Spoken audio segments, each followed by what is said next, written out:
Maghreb 2. Le Grand Forum avec Christophe Roux sur France Maghreb 2. Amis de la liberté d'expression, bonjour, bienvenue en direct sur France Maghreb 2 pour votre émission quotidienne qui s'appelle Le Grand Forum, tous les jours de 16h à 18h, du lundi au vendredi. Ravi de vous retrouver et en direct sur la page Facebook France Maghreb 2, mais aussi Christophe Le Grand Forum, la page officielle de l'émission. Avec aujourd'hui un programme des plus sympathiques, on va s'intéresser à une voix en espèce de disparition, quoique on aimerait, parce qu'on le voit un peu trop à notre goût. Il s'appelle Julien Audoul. C'est un peu le clandestin du RN, du Rassemblement National. Cependant, il est un petit peu partout dans les médias et à chaque fois qu'il est dans les médias, il fait une sortie fracassante comme hier chez Morandini. On en reparlera tout à l'heure. Nous prendrons la direction de la RATP du 9-4. Vous savez qu'il y a eu des gens qui sont passés ou qui devaient passer en conseil de discipline. On avait reçu d'ailleurs Ahmed à l'issue de la grève du mois de décembre dernier. Alex sera avec nous. Lui aussi, il devait passer en conseil de discipline. Ça a été reporté. On prendra de ses nouvelles dans quelques minutes. Un zapping bien fourni et bien rempli avec du Philippe Devilliers, du Zemmour, du Ségolène Royal et plein d'autres choses à suivre. Bien entendu, le quiz en fin d'émission. Pour m'accompagner aujourd'hui, elle est belle, ravissante, douce et extrêmement sympathique. Soraya Rachedi, bonjour. Bonjour. Comment vas-tu, Christophe ? Ça va, sauf que j'ai eu très peur. Ça faisait un petit moment que tu ne nous avais pas rendu visite. Et il y a des gens qui se commençaient à se poser des questions. Où est partie Soraya ? Je suis là, je surveille et vous suis de loin. En tout cas, je suis là aujourd'hui. Je suis ravie d'être de retour, même si je suis jamais vraiment partie. Évidemment. Il y en a qui pensent qu'il y en a beaucoup qui partent. Non, vous inquiétez pas. Tout le monde est là, fidèle au poste, au LGF. Ils sont tous fidèles, les unes et les uns. Au Grand Forum et en ma personne, et je les remercie d'ailleurs encore une fois. Philippe Boyaki, le rédacteur en chef associé et accompagné de Ethan également. Oui, la famille s'agrandit, les amis. Ça va, mon Philippe ? Ça va. Je vous montre à l'écran Ethan avec son petit ordinateur qui m'assiste et qui tout doucement prend le relais et va me remplacer. C'est prévu. Inch'Allah. Oui. Inch'Allah. T'étais où encore ce midi là ? Je t'ai vu vadrouiller. Ce midi, j'avais la bouche. J'étais à la Chambaudy dans le 12e arrondissement, justement, puisque Ahmed Béral passait aujourd'hui au conseil de discipline sous ce rouleau compresseur, la RATP, le bras armé du gouvernement. Lorsqu'il n'arrive pas à t'avoir d'un côté, il passe par une supercherie. Et donc, il y avait du monde. Il y avait facilement entre 200 et 300 personnes qui sont venus le soutenir, et puis tous syndicats confondus, des gens de Sud, de FO, l'UNSA, des politiques. Il y avait Mathilde Panot, il y avait Daniel Simonet, il y avait Daniel Simonet. Faudrait qu'on l'invite. Je l'aime beaucoup, moi. C'est vrai ? Ouais. Ok, j'organise ça. Ouais, sympa, Daniel Simonet. Puis elle est vraiment Clémentine Autain et Daniel Simonet, c'est vraiment les deux personnes de la France insoumise qui se démarquent, j'ai envie de dire. Parce que, ce qui est extrême, on a un peu de mal. Elle est très moi d'ailleurs. Ah oui, absolument. Elle travaille beaucoup. Elle travaille beaucoup sur le terrain, Clémentine Autain. Ok, donc DJ Nabil, comment il va l'ami DJ Nabil ? Moi, depuis ce matin, je me régale. Tout va pour le mieux, comme d'habitude. Je suis impatient de répondre au quiz. Alors, oui, forcément. Il est 16h14. Et on commence toujours cette émission par feuilleter un petit peu les grands événements qui se sont déroulés. Aujourd'hui, nous sommes le 9 juin. Non, le lendemain du 9 juin, c'est le 10. Ça commence bien, David. Pour un quiz, C'est le 10 juin, effectivement. Non, mais Tiens, première question. On va parler football. Désolé, Soraya. On est en 1934. Quel pays remporte la deuxième Coupe du Monde ? Non. L'Allemagne. L'Uruguay. Non. Mon Chili. L'Argentine. L'URSS, peut-être. Non. Russie. Brasilia. L'Uruguay. Quel pays L'Italie est une bonne réponse. Et le score était de 2-1 face à la Tchécoslovaquie. En 1934, l'Italie qui remporte en effet la deuxième Coupe du Monde. Bravo, Philippe. Premier point. Non, mais tu sais que j'étais même pas au courant qu'il y avait un quiz. Quoi ? Oui. Il faut pas partir autant de temps. Non, mais je savais pas qu'il était de retour, le quiz. Mais le quiz en version classique en fin d'émission, là, c'est un petit quiz autour de l'éphéméride, tu vois. Non, mais belle surprise. Deuxième question. Ça, c'est peut-être pour Soraya. Quelle femme politique française devient la première présidente du Parlement européen en 1979? Oula. Simone Veil. 79. Simone Veil est Ah une ouais. excellente réponse, monsieur Ouais. Boureki. Bravo. Oh là là là là, magnifique. Non, Ah, mais je suis pas prête ça- psychologiquement. ça c'est pour les DZ.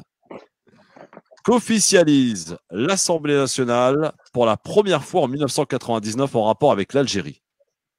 Un terme. Quel terme? En quelle année?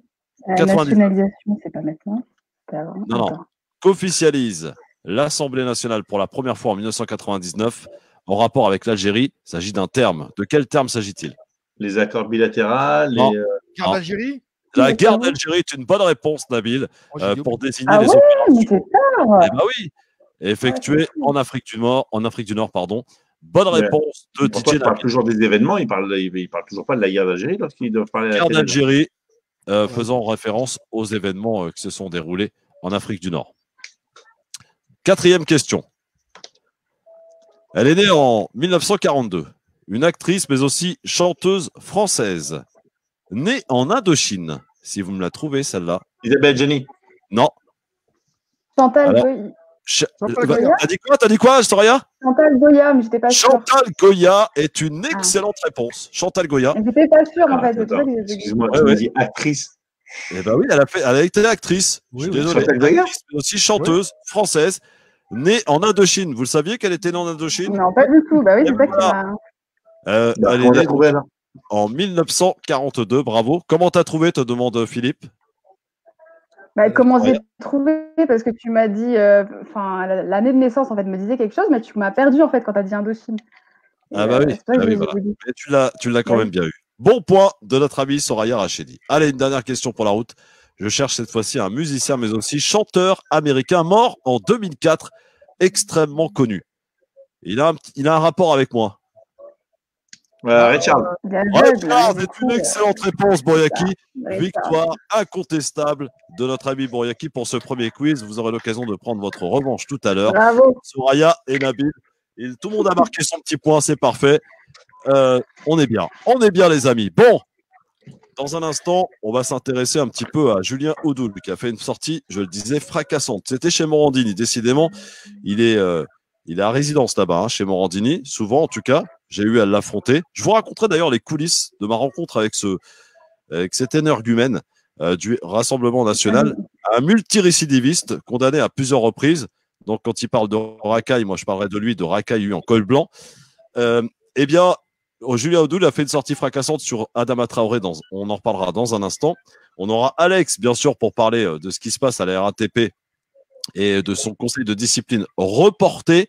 Et puis un zapping extrêmement fourni. Tout cela, évidemment, avec vous. Vous qui nous écoutez à la radio et qui pouvez nous appeler au 01 40 33 9000.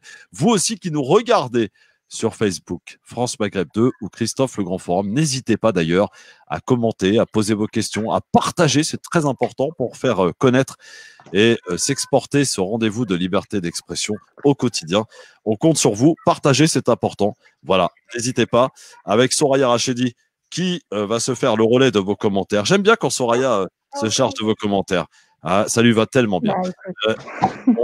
On va en prendre connaissance dans un instant. Je suppose qu'il y a quelques bonjours et on vous salue tous où que vous soyez, à l'étranger ou ici dans l'Hexagone. Bien, n'hésitez pas à nous rejoindre, à participer, à interagir. C'est votre émission, ça s'appelle Le Grand Forum et on est de retour très vite en direct à la radio juste après un peu de pub. À tout de suite. Le Grand Forum avec Christophe Roux sur France Maghreb 2. Ah, il est bon notre Philippe. Ah, il a remporté ce premier quiz. Franchement, c'est bien. Ah. Mais Chantal Goya, franchement, je m'attendais à plus de je sais même pas comment. Je crois que c'est l'âge, l'année, c'est direct venu dans ma tête. Et je crois que c'est un coup de chance, hein, vraiment. En plus, j'aurais pu donner l'indice en rapport avec les enfants, ou tu vois. Même pas, j'ai même pas eu besoin. C'est vrai. C'est formidable. Il me fallait mon point, je crois.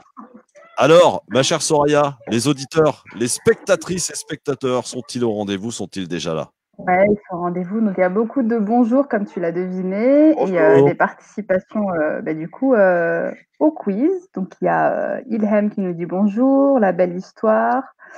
Qui d'autre encore? Ada Boucher-Larem. Bonjour à vous tous. et toutes, Patricia, et donc Ada qui était là, ainsi que la belle histoire pour les réponses aux questions. Il y a des très bonnes réponses d'ailleurs. Ah ouais, que des bonnes réponses? Ah oui. Très bien. Au moins des réponses qui se rapprochent. Il n'y a jamais d'hors sujet en tout cas. Ah, bah c'est déjà ça, évidemment. Ouais.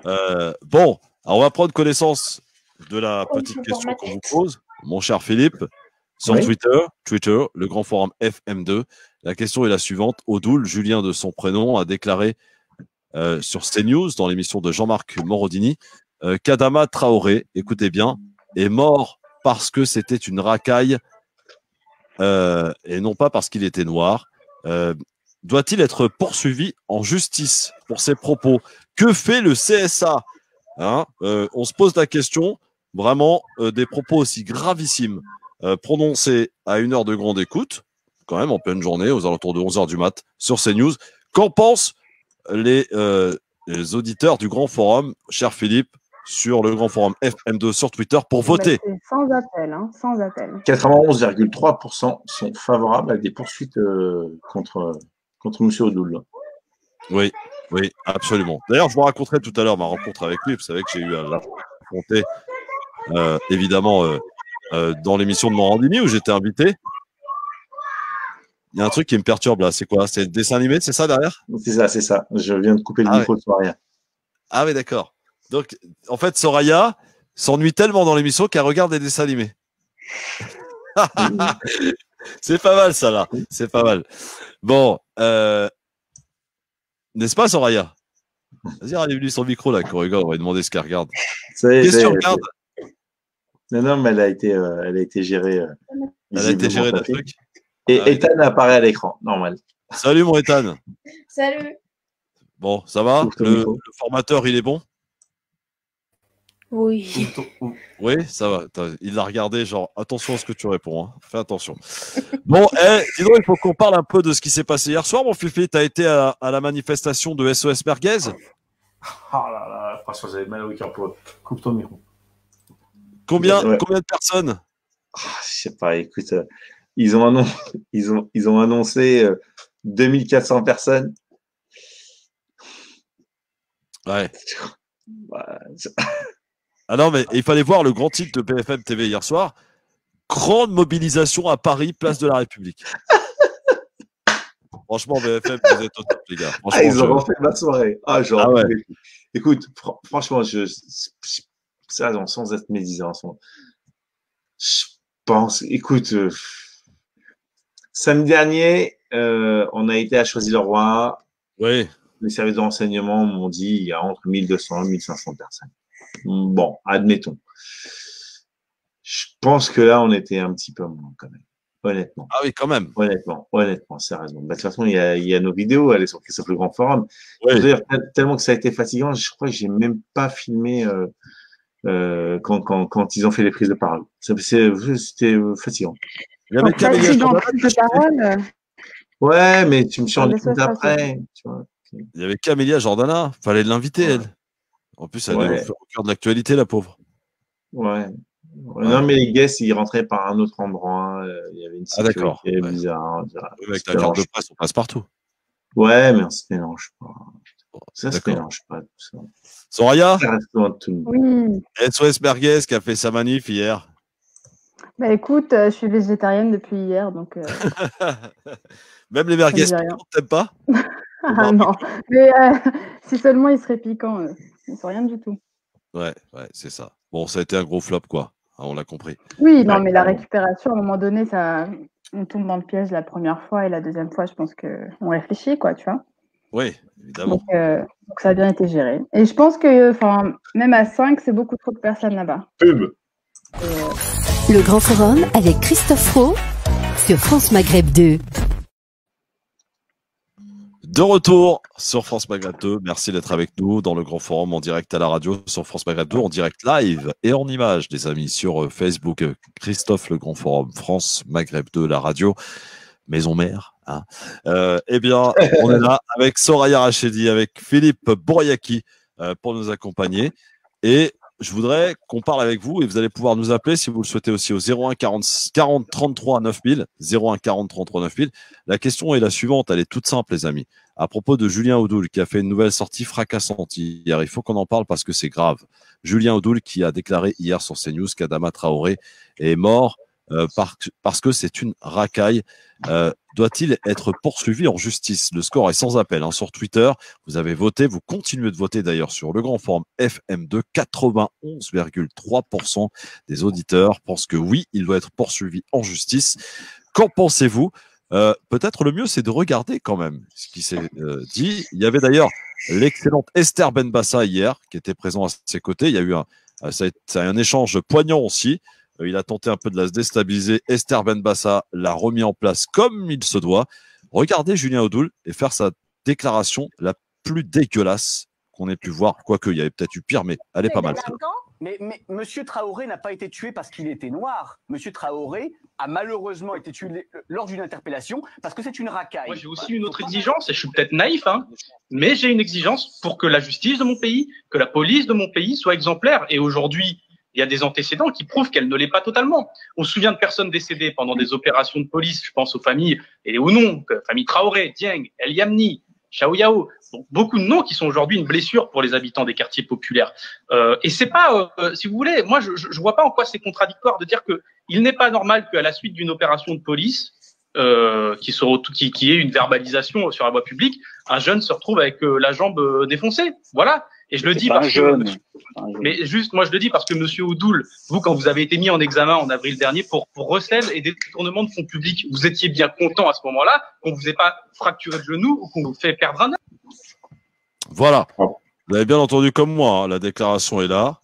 Adama Traoré est mort parce que c'est une racaille et non pas parce qu'il est noir.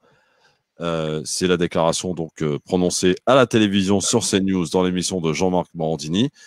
On se demande que fait le CSA. On se demande tous ceux qui s'expriment sur le racisme en ce moment à la télévision et à la radio, tous ces politiques qui tentent de récupérer tout ce débat autour du racisme. Il n'y a pas une condamnation, il n'y a rien. C'est très intriguant. Soraya. Et si je te dis que tout ce qui se passe là, c'est une stratégie du FN pour les présidentielles? Alors, il faut que tu m'expliques la stratégie parce que je la saisis pas bien là.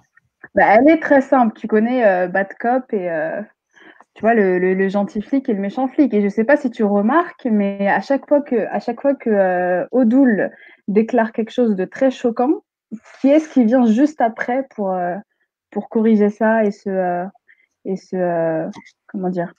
En fait, là, tu vois très bien, tu sais, quand il y a eu le scandale avec la femme, la maman voilée dans l'hémicycle, Audoul a dit ce qu'il a dit, et ensuite Marine Le Pen qui vient un peu modérer les propos. Et là, il s'est passé exactement la même chose. Là, Marine Le Pen s'est complètement désolidarisée de ce qu'il a dit. Et juste après, quand même, elle ne se solidarise pas avec la famille Traoré, qu'elle dénigre complètement.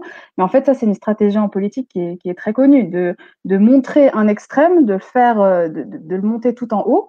Et en fait, après, tu as la figure légitime qui dit « Regardez, moi, je ne suis pas extrême puisque je dénonce ce comportement. Moi, je suis modérée. » Mais après, ce qui est dangereux, c'est juste le message qui vient après, en fait. Tu vois, une sorte de légitimation de propos qui est très dangereux. Et je pense qu'il ne faut pas tomber dans ce piège de Marine Le Pen. Et il joue un rôle, Audoul. Il joue un rôle. C'est le bouffon de service du RN.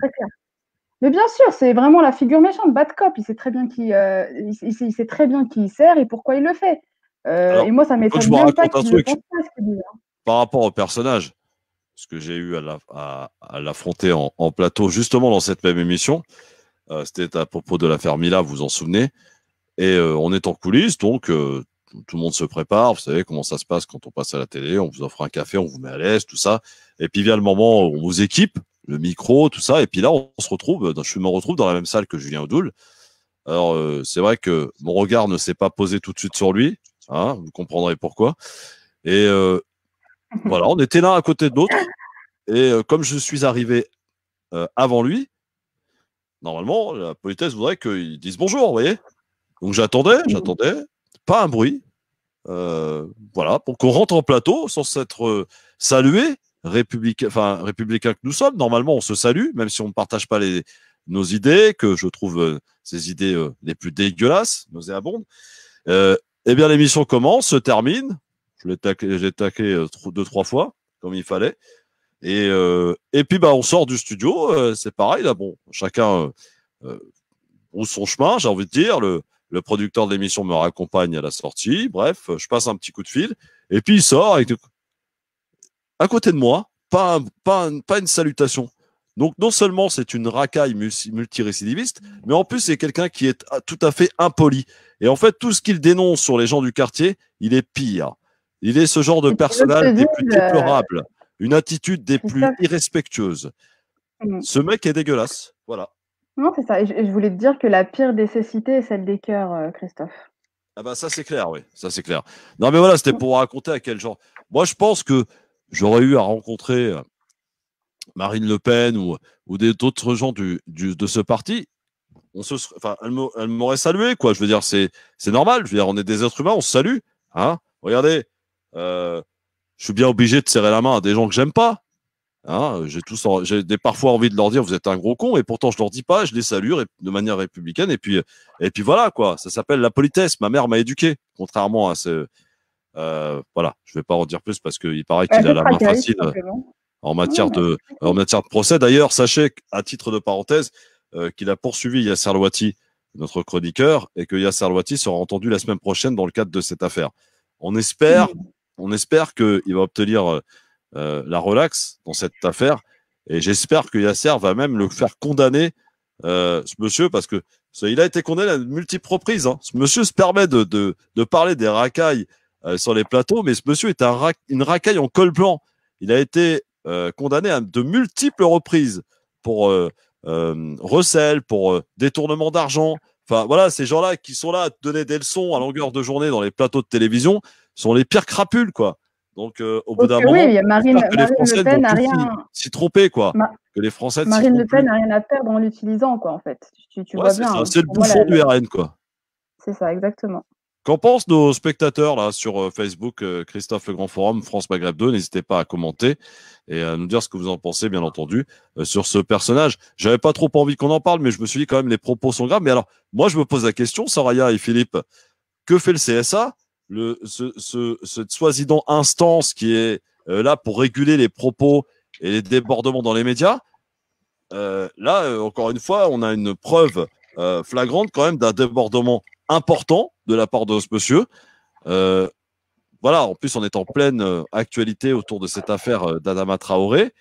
La famille demande justice, la famille organise une manifestation. Voilà, on ne lui demande pas d'aimer Traoré, mais on demande de respecter la famille. Vous savez, une maman, qu'elle soit noire, blanche, jaune, rouge, quand elle perd un enfant, elle pleure. Et larmes coulent. Et ça, ce genre de crapules ne peuvent pas le comprendre. Mais quoi qu'il en soit, moi, je me demande que fait le CSA, qui n'a pas hésité à s'autosaisir parfois à d'autres exemples. Ça dépend pour qui, ça dépend pourquoi, malheureusement. Mais aussi, on doit s'en prendre qu'à nous-mêmes aussi, parce que, malheureusement, j'ai envie de dire que dans cette communauté, il n'y a pas encore ce réflexe de saisir le CSA, d'aller se plaindre. Vous savez, c'est très simple. Vous allez sur le site du CSA, www.csa.fr, ça s'appelle le Conseil supérieur de l'audiovisuel. Ça me fait doucement rigoler. Vous allez directement dans une case qui s'appelle, je crois, on vous redira ça. En tous les cas, c'est très simple. Vous allez sur le site, vous allez trouver très simplement pour signaler un débordement à la télé. C'était chez Morandini, mardi 9 juin, aux alentours de 10h45, sur CNews. Voilà. Et vous dites voilà, que j'ai été heurté, blessé, et que je dénonce les propos racistes, atteinte à la haine de ce monsieur Odoul, qui est invité à de multiples reprises dans les médias. Je suis pas pour couper le sifflet à des gens, moi, je suis pour la liberté d'expression, mais quand il y a débordement, on n'hésite pas à nous le rappeler. Bon, ils essayent avec nous depuis 8 ans, hein. Ils n'y arrivent pas parce qu'il n'y en a pas. Mais en tout cas, lorsqu'il y a à la télé, et c'est pas ce qui manque, notamment sur CNews en ce moment, où ils ont recruté apparemment tous les lascars du PAF, eh bien, à les signaler, parce qu'au bout d'un moment, c'est plus possible. On peut plus laisser insulter impunément les gens comme ça de la sorte. Donc, n'hésitez pas. Je pense. Oui, Philippe. Super. Bah, écoute, c'est pour souhaiter la bienvenue à notre invité Alexandre El Gamal, qui est délégué CGT à Bus Vitry, qui a été un de ces plusieurs victimes de cette direction, de ce rouleau compresseur, qui devait passer au conseil de discipline aujourd'hui, mais son conseil de discipline a été décalé et il est venu soutenir tout à l'heure Ahmed Belagre à la Chambody. Il est là, il est présent avec nous, il est prêt à Bonjour répondre Alexandre. à vos questions. Bonjour Alexandre. Bonjour. Bonjour et bienvenue. Pas très bien, j'ai pas les oreillettes, excusez-moi, je suis encore à la Chambody, donc il y a un peu de bruit autour de moi, donc si vous pouvez parler un petit peu plus fort pour que je puisse vous entendre, ça serait parfait. Ok Alexandre, soyez le bienvenu dans le grand forum. Donc conseil de discipline reporté pour vous? Alors oui, alors attends, parce que c'est compliqué. Je vais me mettre un peu à l'abri là. Alors, est-ce que tu nous entends Alexandre? Oui, Alexandre, tu nous entends? Oui. Ouais, je t'entends, Donc, ouais. J'ai un petit voilà. peu de bruit, excuse-moi, autour de moi, c'est compliqué, j'ai pas pris mes oreillettes. Pas de souci. J'aurais peut-être dû les Donc- prendre, mais bon. Donc, Alors, conseil de discipline reporté pour toi Alexandre, c'est bien ça? Oui, c'est ça, ouais, ça a été reporté, donc ça a été décidé la semaine dernière, comme quoi il était reporté. Nous n'avons pas encore les raisons de ce report. Tout ce qu'on peut dire, c'est qu'on ne comprend pas trop l'intérêt de reporter mon conseil sur des faits qui datent de plus de 6 mois, hein, puisqu'on parle des faits qu'il y a eu pendant la grève du mois de décembre et janvier. Donc il y a une petite incompréhension, il n'y a pas d'informations sur le sujet, ce qui est d'ailleurs inquiétant. Donc je ne sais pas trop ce que veut l'entreprise et où elle cherche à aller. Qu'est-ce qu'on vous reproche Alexandre, rappelez-nous ce qu'on vous reproche, ce que la Alors, direction les de la reproches- RATP vous reproche. Ce que la direction me reproche essentiellement, c'est des faits de grève, notamment organisation et participation à des blocages et des filtrages du dépôt de bus de Vichy. Oui. D'accord. Et Ça, pour c'était- quelle raison vous pensez que que ça a été reporté en fait? J'ai pas entendu, excusez-moi. Pour quelle raison, selon vous, ça a été reporté, vous demande Soraya? Bah alors on n'a pas, comme je vous l'ai Votre conseil de expliqué, discipline. j'ai pas la raison. Alors, de toute manière, il y a deux solutions. C'est soit ils veulent diviser, donc c'est-à-dire diviser et nous séparer et traiter les deux cas de manière différente, ou soit tout simplement ils cherchent à accumuler des faits supplémentaires pour pouvoir me gain de sanctionner peut-être plus lourdement. Vous étiez 3, hein, je crois, Alexandre. À Vitry, Oui. on était 4. Donc il y en a 3 qui sont déjà passés et moi j'ai été le dernier à passer. Donc les 2 D'accord. premiers c'était Patrick et Yacine qui ont pris 2 mois de mise à pied. Et le 3e c'est François, donc celui qui a fait la tentative de suicide sur son lieu de travail, Ouais. qui lui a eu une mutation disciplinaire.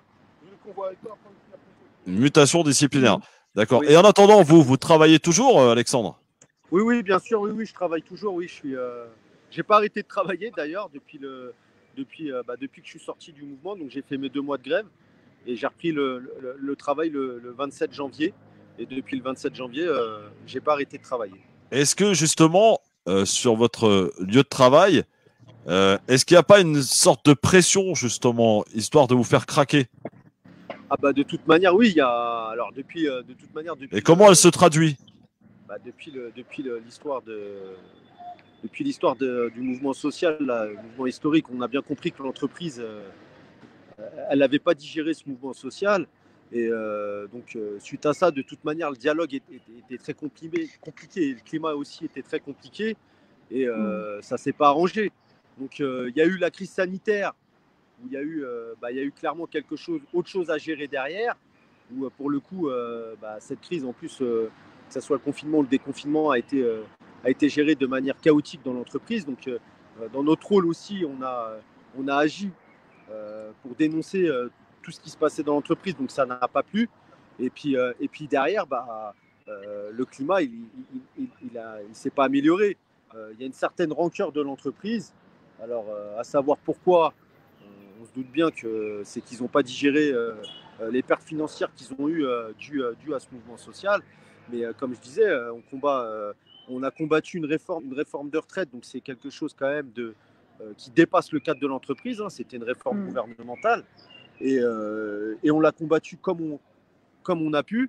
Et aujourd'hui, ce qu'on peut dire, c'est que avec tout ce qui s'est passé malheureusement et cette crise sanitaire, eh ben, ça nous a donné clairement raison, puisque cette réforme de retraite, si elle serait passée en l'état actuel, aujourd'hui, avec la récession qui est annoncée, donc les fameux 8%, la récession de 8% sur le PIB, eh ben, on aurait appauvri clairement nos retraités. Donc en réalité, ça nous a aujourd'hui. La réforme, elle va passer. Hein. Elle va passer, Alexandre. La réforme, elle passera. La réforme en l'état actuel, elle n'est pas viable, clairement. Là, pour le moment, elle a été suspendue avec tout ce qui s'est passé parce que tout le monde est conscient qu'en l'état actuel, elle n'est pas viable parce que indexer une réforme des retraites, donc c'est-à-dire une pension au PIB, on a bien vu ce que ça pouvait donner. Donc, elle n'est pas viable. Elle ne passera pas en l'état actuel, la réforme des retraites. Alors, peut-être c'est reculer pour mieux sauter, mais à ce moment-là, on sera encore là tant qu'ils ne mettront pas une réforme qui sera bénéfique pour nos retraités et pour les actifs qui cotisent. Est-ce que c'est votre activité syndicale qu'on vous fait payer peut-être aussi, Alexandre? Alors, je pense qu'il y a ça aussi, hein, clairement. Il y a l'activité syndicale, puisqu'au quotidien, on est proche des salariés et qu'on essaye de les défendre au mieux et essayer de dénoncer un peu ce qui se passe dans l'entreprise. Je pense que oui, on nous fait payer notre activité syndicale et la répression, de toute manière, elle existe depuis des années et elle s'accentue au fil du temps. Et on le voit encore aujourd'hui. On est capable, à peine sorti du confinement, de remettre en place le conseil de discipline. C'est la première chose qu'ils ont remis en place, le conseil de discipline dans l'entreprise, et qu'ils ont redémarré. Alors qu'il y a des mesures qui n'ont pas été prises pour la protection des salariés, mais par contre, le conseil de discipline, on le remet tout de suite en place. Donc oui, il y a une répression dans l'entreprise qu'on dénonce depuis tant d'années, et aujourd'hui, elle s'accentue. Mais c'est en fin de compte c'est ce que décline le gouvernement aussi. On le voit, la répression, elle ne s'arrête même pas dans l'entreprise. Il y a la répression policière, il y a les violences policières là, et je fais le rapprochement avec ce qui se passe. Donc, le collectif Adama, où il y a eu une manifestation hier soir, et la mort de George Floyd aussi, où il y a eu un rassemblement hier soir à République. On voit que la répression, elle est à tous les niveaux. Elle démarre au niveau gouvernemental et elle redescend dans les entreprises. Et ça, c'est pas acceptable. Un pays avec des libertés comme on a, de subir de la répression, du racisme, ce n'est pas acceptable. Est-ce que vous vous sentez soutenu? Est-ce que vous vous sentez soutenu, pardon, Soraya, par vos collègues, justement? Oui, tout à fait. On est soutenu par tout à fait. On est heureusement qu'on a du soutien et que les collègues et les salariés ouvrent les yeux sur la situation qui se passe dans l'entreprise, parce qu'on serait sinon très vite isolé, et pour le coup, il y aurait une facilité pour l'entreprise d'agir plus rapidement. Soraya. Oui, en fait, non. Alexandre a répondu à ma question parce que j'allais demander si, justement, depuis ce contexte social et sanitaire, les relations n'avaient pas changé dans le bon sens du terme. Et là, il nous dit que la première des choses qui a été remise en place, c'est les conseils de discipline. Donc, je trouve ça désolant et limite incompréhensible, en fait. Qu'est-ce que vous auriez envie de dire aujourd'hui en direct? Profitez du Grand Forum, qui est quand même une émission assez écoutée et regardée. Si vous deviez vous adresser à la direction de la RATP, quels seraient vos mots? En réalité, je pense que là, en ce qui concerne nos cas, à Ahmed et moi, on a bien compris qu'il y avait un message politique que l'entreprise voulait passer, et il y avait une pression aussi qu'elle souhaiterait mettre à ses agents à travers nous, en passant un message clair, quoi. On est deux personnes, en tout cas 2 délégués syndicaux dans 2 secteurs différents. On est connus par tous les collègues. En tapant sur nos têtes, c'est sûr que ça passe un message clair aux salariés, et qu'en gros, ça pourrait calmer la contestation qui pourrait revenir d'ici peu de temps, quoi, d'ici la rentrée ou quoi que ce soit, quoi. On a la date. Que je passe à la direction, bah, je les invite à revenir à la raison et à remettre au cœur du sujet le dialogue et à agir pour le bien-être de ses salariés au lieu de faire le contraire. Est-ce qu'on a la date justement du conseil de discipline qui a été reportée? Alors, pour le moment, on n'a pas la date de mon conseil de discipline. J'en informerai dès lors que j'aurai la date. Là, j'ai pas de date. Je ne sais même pas la raison du report. Donc, c'est ça qui est le plus inquiétant pour le coup. Donc, j'attends. Très bien. Eh bien, bon courage en tout cas et merci Alexandre. J'ai une question, Christophe, pour Alexandre. Oui. Bonjour Alexandre. Justement, quand tu l'as si justement dit, en tapant la tête, on veut neutraliser la base. Est-ce que tu penses, comme certains peuvent le dire, qu'aujourd'hui la direction veut faire un exemple en frappant très haut des personnes solides en plus, puisque certains avaient été accusés de propos homophobes et on avait des groupes de LGBTQ+, qui sont venus soutenir les collègues, y compris François, et j'espère que sa santé s'est améliorée, hein, qui a fait une tentative de suicide sur son lieu de travail, il faut le rappeler, François. Et pour le remercier, la direction, on l'a muté à l'autre bout de chez lui. Enfin, voilà, on continue.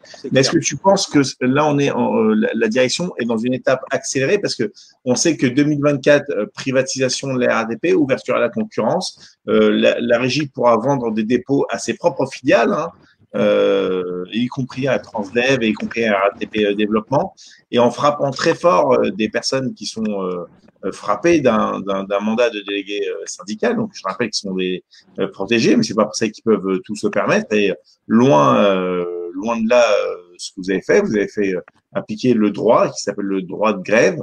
On a vu des chefs de dépôt filmer les agents et leur dire on sait que vous avez fait grève, on sait que vous étiez devant. Donc, vous allez voir après, nous, on a le temps, les moyens humains et l'argent pour briser des gens. Est-ce que tu ne penses pas qu'ils accélèrent le processus pour avoir moins de problèmes en 2024 ? Bah, alors, si réellement c'est ça, je pense que la stratégie, elle est mauvaise, puisque au lieu de calmer les agents ou calmer les salariés ou tout simplement les informer sur la situation future de cette fameuse mise en concurrence, enfin ouverture à la concurrence 2024, bah, moi le constat que j'en fais, ça crée de la contestation supplémentaire et ça crée du désordre surtout. Donc c'est pas, je pense pas que ça soit favorable pour l'avenir en agissant de la sorte. L'ouverture à la concurrence, il est clair que on l'a bien dit, nous on n'en veut pas. Service public pour entreprise publique, donc le service public, le transport parisien doit rester à la RATP pour le service public. Donc il n'y a pas de. Moi je vois pas en quoi ça calmerait les revendications ou les contestations des salariés qui ne veulent pas cette ouverture à la concurrence, d'autant plus que l'ouverture à la concurrence, pour les trois quarts, ils l'ont bien compris. On rebascule sur un système privé. Ça veut dire que automatiquement, la qualité de service va en prendre un coup. Les salariés ne seront plus protégés comme ils le sont protégés aujourd'hui par un statut. Il y a tout le dispositif qui est en place aujourd'hui qui est remis en question. Et pour les trois quarts des salariés qui sont rentrés dans l'entreprise, ils sont rentrés pour quelque chose. Ils sont rentrés dans un premier temps pour le statut qui est protecteur, d'accord, qui peut éviter justement ce qu'on connaît aujourd'hui là dans les grosses entreprises, comme je fais en référence à Renault, donc les licenciements économiques et les fermetures d'usines. Aujourd'hui, heureusement qu'on a ce statut pour nous protéger. Donc les salariés en sont conscients. Donc nous attaquer frontalement comme ça, je suis pas sûr que ça soit avantageux pour l'ouverture et la mise en concurrence des dépôts de bus ou des lignes de bus. Merci Alexandre en tout cas d'être venu en direct dans le Grand Forum. À très bientôt et bon courage pour la suite. Merci. Au revoir. Merci beaucoup. À très bientôt. Merci Alexandre. Voilà. On vous tiendra au courant évidemment quant à son conseil de discipline quand il aura lieu et ce que cela a donné à l'issue de ce dernier. Allez, dans un instant, on est de retour juste après la pub avec Emmanuel Macron qui devrait s'exprimer dans une allocution, officielle, donc dimanche soir. Que va-t-il annoncer? On va se poser la question avec vous sur France Maghreb 2. À tout de suite. Le Grand Forum avec Christophe Roux sur France Maghreb 2. Et le Grand Forum sur tous les fronts, les amis. Voilà, nous avons intéressé au cas Odoul et nous étions ensuite à la RATP parce que, évidemment, c'est important de relayer, de médiatiser. On ne peut pas compter sur les grands médias pour le faire, donc heureusement qu'on est un peu là pour ça. C'est pour ça qu'il est important pour vous, vous qui nous regardez, de partager cette émission, parce que dans cette émission, on parle de tout. Ou si on parle des sujets que vous entendez partout, ça peut arriver parce qu'on y est obligé, parce qu'on a aussi notre spécificité à apporter, notre regard, votre regard, parce que votre avis compte, bien sûr. C'est pour ça d'ailleurs que vous pouvez nous appeler au 01 40 33 9000. Vous pouvez interagir en direct en commentant sur Facebook, Christophe Le Grand Forum, ou sur France Maghreb 2. D'ailleurs, Soraya, qu'en est-il? Écoute, déjà, je note que Gamal Abina s'insurge contre Alexandre qui ose porter son nom. Donc, il s'insurge contre Alexandre, pourquoi? Parce qu'il a le même nom que lui. Ah, d'accord. Ah, ok. Merci, salut Gamal. Et du coup, après, il y a beaucoup de réactions par rapport à Odoul, en fait. Ah bah, vas-y, balance. Qu'est-ce qu'en pensent les gens d'Odoul? Donc, c'est que du négatif, hein, je te rassure, les abonnés de France Maghreb. Même s'il y a du positif, la liberté s'exprime ici. Oui, bien sûr, mais je veux juste te rassurer dans le sens où il n'y en a pas. Mais on l'aurait toléré, bien sûr, il n'y a pas de souci. Bien entendu. Donc, alors, qu'est-ce que ça dit en général? La place de Marine au RN, il veut se faire voir, il soutient Mila, Zemmour, tout ce qui est opposé aux Arabes, noirs, musulmans, avec son incitation à la haine. Exactement, donc de Ada Bouchelarem, odieux détestable, le fond rejoint la forme chez cet individu Odoul.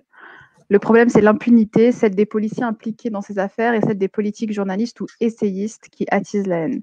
Et donc plein de commentaires en ce sens. Ouais. Christophe, info à prendre avec précaution. Florent Foca vient de nous signaler sur Twitter un incendie s'est déclaré sur le toit du consulat de Chine à Paris. Ah. Voilà. Et sur le réseau des.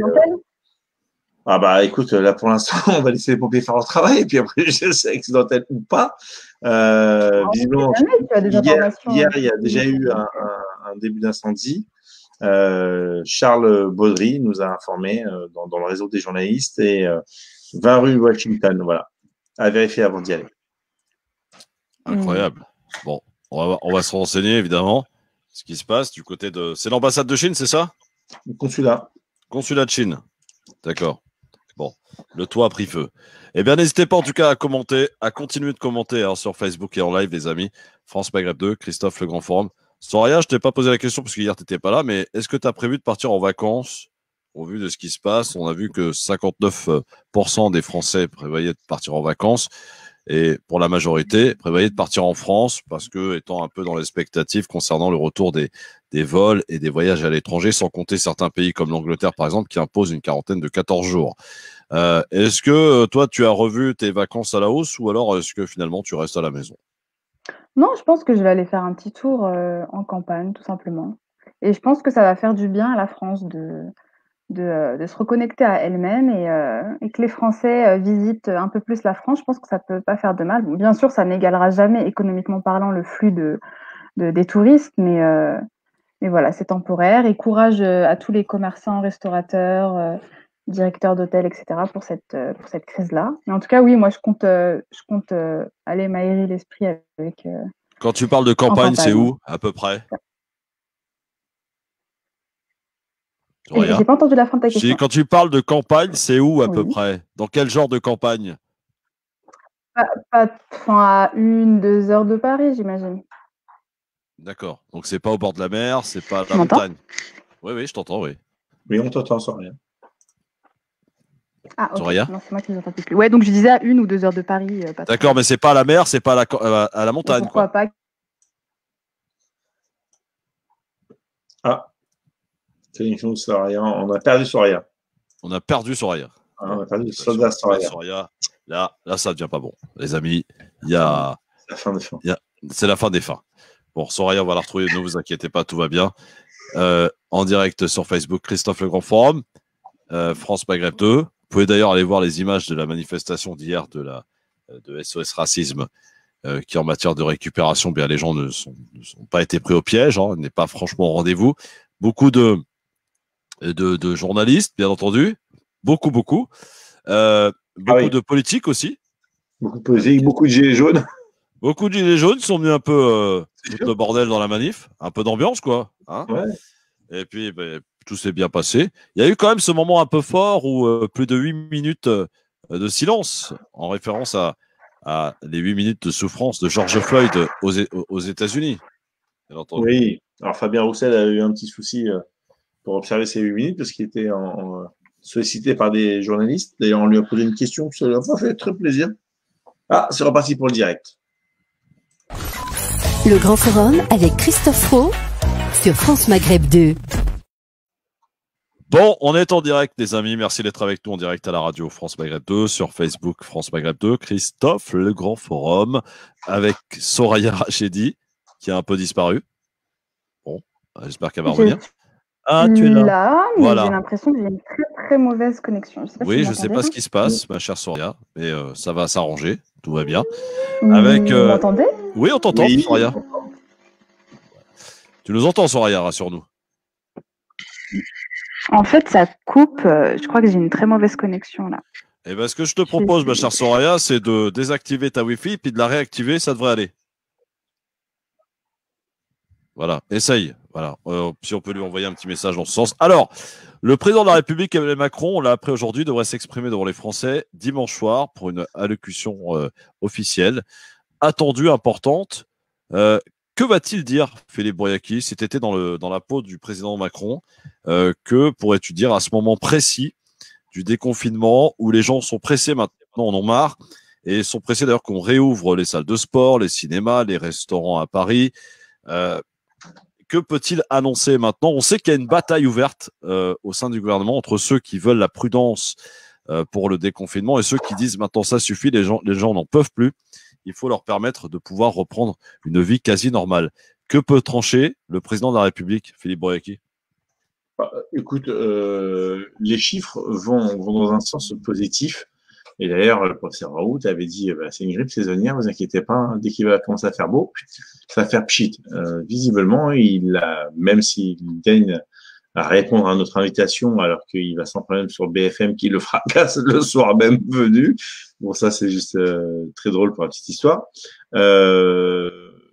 Il va dire, voilà, vous avez été sérieux, vous avez fait preuve de rigueur, je vous en remercie, l'effort national, mais on ne va pas laisser tomber, on a injecté, mais quand même, il va falloir qu'on y mette tous la main à la poche. Alors, elle va le dire de manière légère. Je pense qu'on va assister visiblement à un remaniement juste après les municipales, ça c'est une certitude, et une légère augmentation de la TVA de 0,5, je pense, ou de 1% grand maximum pour absorber les aides financières de l'État, enfin les aides. On peut en discuter des aides qui ont été faites aux entreprises ou les allègements, mais il dira voilà, l'État a été garant de la sécurité de tous et il sera le garant de la sécurité sociale. Donc, ce qui remet à mal, en tout cas, ce qui remet à mal. Bravo, Philippe. Vas-y, je t'en prie. Hein. Mais t'es quoi, le mec, il se croit chez lui. Non, mais attends. Il y a 2 causes pour le bâillement. 3. Une, l'ennui. Je parle de Macron, donc je pense que j'ai une séquence atténuante. 2, la faim. Je pense qu'elle est légitime parce qu'on n'a pas eu le temps de manger. Donc, quand t'as faim, tu bailles, toi. Ah ouais, non. Oui, la faim. Soraya, t'as vu un peu ce relâchement? Et 3, la fatigue. Et au vu des différentes choses qu'on a fait toute la soirée ce matin très tôt, bon, alors les 3 sont réunis pour qu'il y ait eu un bâillement. Moi, je t'invite à prendre une substance peu recommandable. Là, ça ira mieux. Non, on peut pas dire ça. Je rigole, évidemment. Mais non, voilà, je pense en tout cas qu'il va aller dans cette direction en nous préparant. On va changer de cap, on va se braquer complètement un petit peu plus à gauche parce qu'on a ramassé ce qu'on pouvait ramasser à droite. D'ailleurs, on ramasse tellement à droite qu'on est à 2 doigts de ramasser ce qu'il y a au Front National. Et ce qui serait, complètement contradictoire avec une venue de Bruno Le Maire à Matignon. Enfin, ça serait dingue. Moi, je pense qu'il va surprendre tout le monde en faisant venir Le Drian. S'il veut rassurer la social-démocratie à gauche et préparer, là, parce que là, 2022, on y est à plein dedans, hein, il n'a pas d'autre alternative. Les municipales, ça a été une catastrophe. Regarde, ils sont obligés de s'allier avec la République En Marche pour pouvoir essayer d'éviter de se faire souffler des villes par les écologistes. C'est pour te dire à quel point le grand écart, il est réel, il est consumé. Donc, voilà, l'effort a été consenti, vous avez été sérieux, vous avez été rigoureux, on va continuer à œuvrer. Là, ils viennent d'annoncer qu'ils vont faire une aide de 15 milliards au tourisme, à la restauration, parce qu'ils ont souffert énorme et normalement, rapidement, là, ils devraient permettre aux restaurateurs d'ouvrir même l'intérieur des salles, de reprendre une vie quasi anormale. Mais ce qu'ils redoutent le plus, moi, pour en avoir discuté avec des gens des renseignements, ce qu'ils redoutent, c'est la mobilisation là de samedi et surtout celle du 16. Hein. Ils sont pas bien. On rappelle, c'est la journée jaune.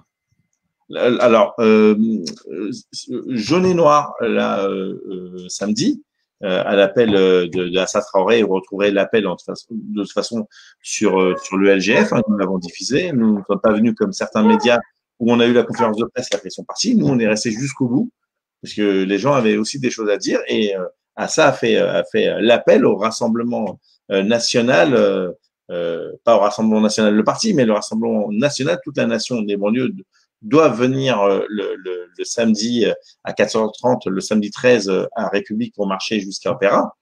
Mais donc les Gilets jaunes se joignent à ce mouvement. Mais surtout, le 16, c'est la journée des blouses blanches, colère noire, le personnel hospitalier qui dit stop, on arrête les blagues, on arrête les bêtises et tout le monde est dans la rue. Et ça, je peux vous assurer qu'ils sont en train de transpirer parce que envoyer du gaz lacrymogène ou des coups de matraque comme ils l'ont fait la dernière fois à la dernière manifestation et rassemblement des infirmiers et du personnel hospitalier. Maintenant, après le Covid, ça équivaut à dire rentrez dans l'Élysée, venez me chercher. Hein. Non, le comportement sera tout autre, hein, ça c'est sûr. Et c'est lui qui avait dit d'ailleurs, il faut venir me chercher. Enfin, vous savez où je suis, quoi. On se rappelle de ça suite à l'affaire Benalla. Soraya, que peut dire le président de la République dimanche soir, parce qu'on rappelle, il s'exprimera, Emmanuel Macron.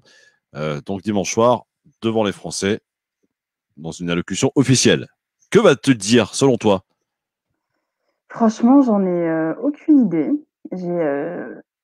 Moi, tout ce que j'attends, c'est le post-Covid et voir les comment dire, parce qu'en fait, j'ai lu un article sur le RTL qui annonçait un grand procès en fait lié au coronavirus. Donc d'un côté par le parquet de Paris. Oui. Je ne sais pas si vous avez lu, donc qui annonce une vaste enquête sur la crise en courant 14 procédures. Et il me semble que l'État va s'en prendre plein la tête. Mais bon, pas par le parquet de Paris, mais et en fait, je me demande au vu de sa responsabilité dans cette crise, comme tu me poses la question, je la repose, qu'est-ce qu'il va annoncer, tu vois? Oui, qu'est-ce qu'il va annoncer? C'est la grande question. Et on disait, hein, donc deux camps s'affrontent au gouvernement, entre ceux qui veulent être très prudents quant au déconfinement, et puis ceux qui disent ça suffit maintenant, le peuple n'en peut plus, il faut leur faire reprendre une vie quasi normale. Le virus n'est quasi plus là, donc il n'y a plus de raison de restreindre de la sorte. Voilà, les sortes d'état d'urgence sanitaire devraient prendre fin au plus tard le 10 juillet. Peut-être que ça va d'ailleurs être un peu anticipé. La réouverture de certaines choses telles que les cinémas, ou la Tour Eiffel ou d'autres choses, peut-être risque de changer. Il y a des dates qui sont connues pour l'heure, notamment les restaurateurs à Paris qui demandent la réouverture immédiate.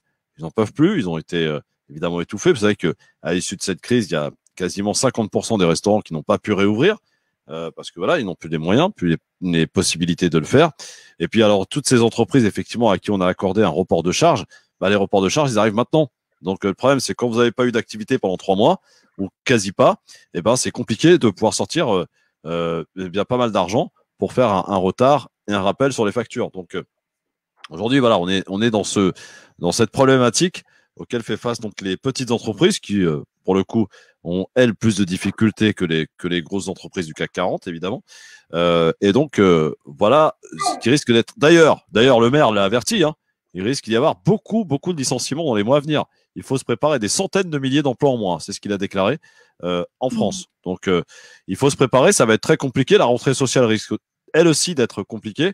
Mais aujourd'hui, on est dans un débat dominé par les violences policières, par le racisme, avec ces affaires, avec l'affaire George Floyd aux États-Unis et l'affaire Adama Traoré qui est revenu au devant de la scène. D'ailleurs, Soraya, est-ce que la famille Traoré a eu raison de ne pas répondre à l'invitation de Nicole Belloubet qui devait les recevoir à la demande d'Emmanuel Macron? Est-ce que selon toi, elle a eu raison, Assa Traoré, la famille Traoré, ont-ils eu raison de ne pas s'y rendre? Je ne vais pas parler de raison ou pas, parce que si je dis qu'ils ont raison, du coup, je dirais que d'autres familles qui auraient accepté, eux ou elles, n'avaient pas raison. Donc, je ne vais pas m'aventurer sur ce jugement-là, mais je dirais plutôt qu'elles ont fait que cette famille-là a fait un choix et qui est très digne et qui est à respecter, en tout cas, et qui est différent de ce qu'on pouvait attendre ou voir. Bon, on attendra dimanche soir donc pour savoir ce que va nous dire Emmanuel Macron. Et vous pouvez en tout cas nous dire, vous, en nous appelant au 01 40 33 9000. Le standard est ouvert, il marche. DJ Nabil vous accueille, fort bien d'ailleurs. Et vous pouvez interagir, commenter sur Facebook, Christophe Le Grand Forum, France Maghreb 2, pour nous donner votre avis sur justement tous ces sujets que nous abordons. N'hésitez surtout pas, les amis. On est là pour vous lire, pour vous relayer. Donc, n'hésitez pas. On va faire un petit zapping qui est plutôt bien fourni aujourd'hui et de quoi là aussi vous faire réagir. Vous pouvez nous appeler à n'importe quel moment pour interagir en direct à la radio 01 40 33 9000 ou aussi en commentant bien sûr sur Facebook. Partagez les amis, partagez, c'est le grand forum. Et vous voyez que à tel point on est authentique, on a des chroniqueurs qui baillent. Donc voilà, on est authentique les gars, jusqu'au bout. Hein, Oui, le mec oui. est fatigué, il baille. Hein, ah, mais bon, Yaki, quand même, on ne l'avait jamais fait celle-là. Non, je suis vraiment désolé, mais je t'assure que. Et je pense Non mais que présente tes plus plates excuses s'il te plaît. Non, je présente pas mes excuses, ça va pas ou quoi? Vous avez craqué? Quoi, comment ça va pas? Je suis un être humain. Mais moi, je suis attends, pas- bon, Yaki. On va se parler 2 minutes. Tu sais que c'est Non, pas tu peux radiophonique du tout de t'excuser, bailler. il n'y a plus le drapeau des Z derrière toi, tu peux Mais non, mais t'excuser. je suis dans le salon, je suis dans le salon. Bah, c'est à cause de ça, parce qu'il n'y a plus le drapeau des Z, donc ça me Oui, réveille c'est pas. ça, oui. Non, Je mais vois le qu'est-ce que c'est que cette DZ histoire? et le drapeau berbère, ça me, oh, ça me met en. Mais est-ce ça que me tu met en crois, haleine. est-ce que tu crois pas que Macron il est fatigué avec tout ce qu'il a en ce moment à gérer et pourtant on le voit pas bailler? Mais on le voit pas bailler parce que lui, justement, il se gratte souvent le nez. Bon, allez, on va accueillir un auditeur qui nous appelle au 01 40 33 9000. Il s'appelle Karim et il nous appelle de Amiens. On est dans la Somme, parle comme ça là-bas.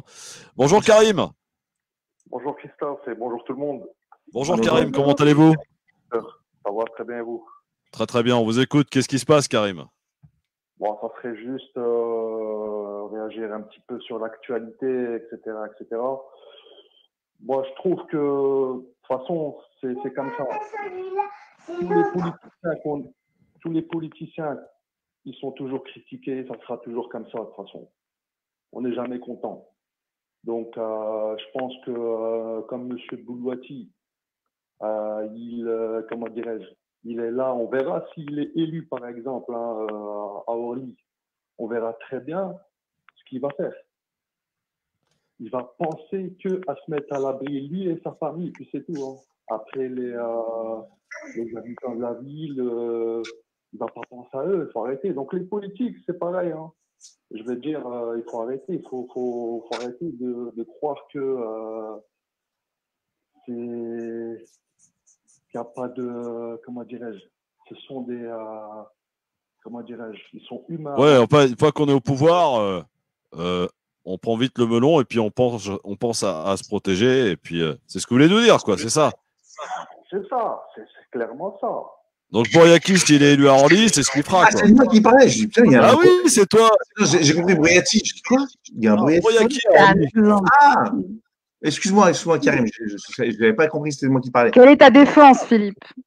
Bah, ma défense, écoute, Karim, j'ai envie de te dire une chose. Soit tu es acteur, soit tu es spectateur. La critique est facile, l'arrêt est plus difficile. Tu as raison, je te demande de me juger après coup, pas avant coup. Sinon, ça revient au même que tous ceux et toutes celles qui passent leur temps à la télé à déverser leur bile en disant mais de toute façon, c'est des racailles, c'est des ceci, des cela, parce qu'il y en a une dizaine d'entre nous qui ont foutu le bordel. Alors, pour ta gouverne et pour ton information, je n'ai pas besoin de la politique pour mettre à l'abri ma famille. Je l'ai fait avant, j'ai travaillé 27 ans. Quand tu arrives à Pékin, mes potes qui ont été au JO, ils disent la vache, on a vu ton portrait partout. Tu as le portrait de Mao Et mon portrait, pour te dire à quel point j'ai bossé. Quand je te dis que j'avais 3 boulots à plein temps, c'est pas une blague, c'est une vérité. Donc aujourd'hui, alhamdoulilah, Rabbil Alamin, à 45 ans, j'ai pris ma retraite parce que je suis au beurre. T'es vieux quand même. Hein. Ouais, non, j'ai 47 maintenant. Ça fait 2 ans que je suis. T'es encore plus vieux alors. Ouais. Enfin, vieux, après, tout dépend, c'est relatif. Donc, non, mais sérieusement, tu vois, je peux entendre toutes les critiques, mais tu me condamnes alors que j'ai pas encore fait. Mais je dis, bon, ok, pas de souci. Tu es curé de la politique, tu es curé de tous ces politiciens. Non, mais c'est comme ça que je me suis investi, c'est comme ça que j'ai décidé d'y aller. Karim. Lorsque, à 45 ans, on peut encore faire plein de choses dans la vie, etc. Je fais. Dites-moi, quelle personne qui aimerait, justement, si vous voulez, pourquoi vous voulez faire de la politique dans ce cas-là? Pourquoi vous voulez venir en aide, soi-disant, c'est plus les politiques qui disent ça, à vos concitoyens et à vos habitants de la ville? Pourquoi?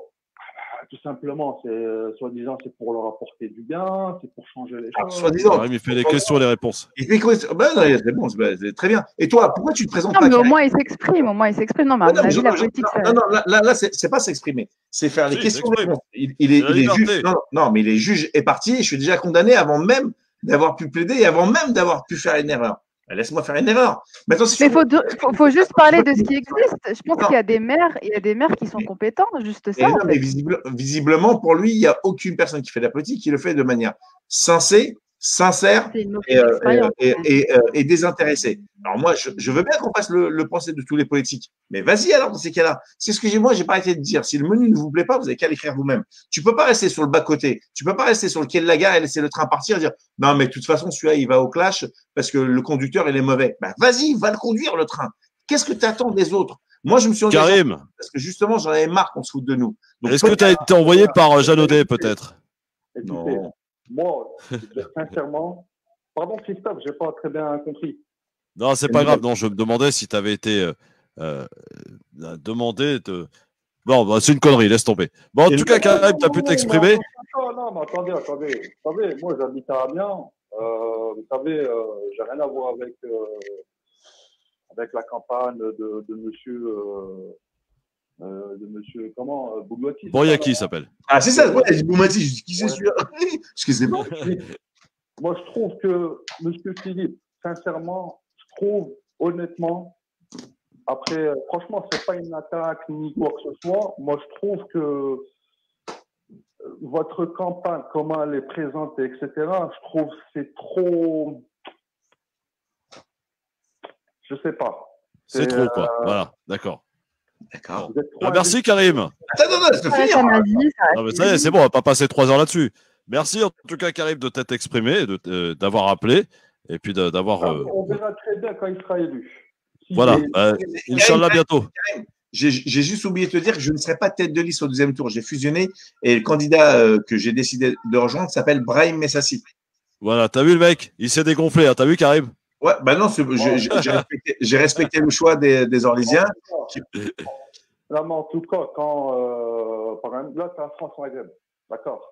Donc, toi, tu es un caméléon. Mais si, par exemple, demain, tu vois, on t'invite à RMC, on verra très bien ce que tu vas leur montrer. Un caméléon. Ouais. Bah, merci, Karim. Salut à toi, mon ami. D'accord. Je t'embrasse, plein de bisous, plein de bonheur. Bon, alors on va taper le caméléon maintenant. Ça, c'est bien. Non, mais en plus, caméléon, France Maghreb 2. Non, blague à part.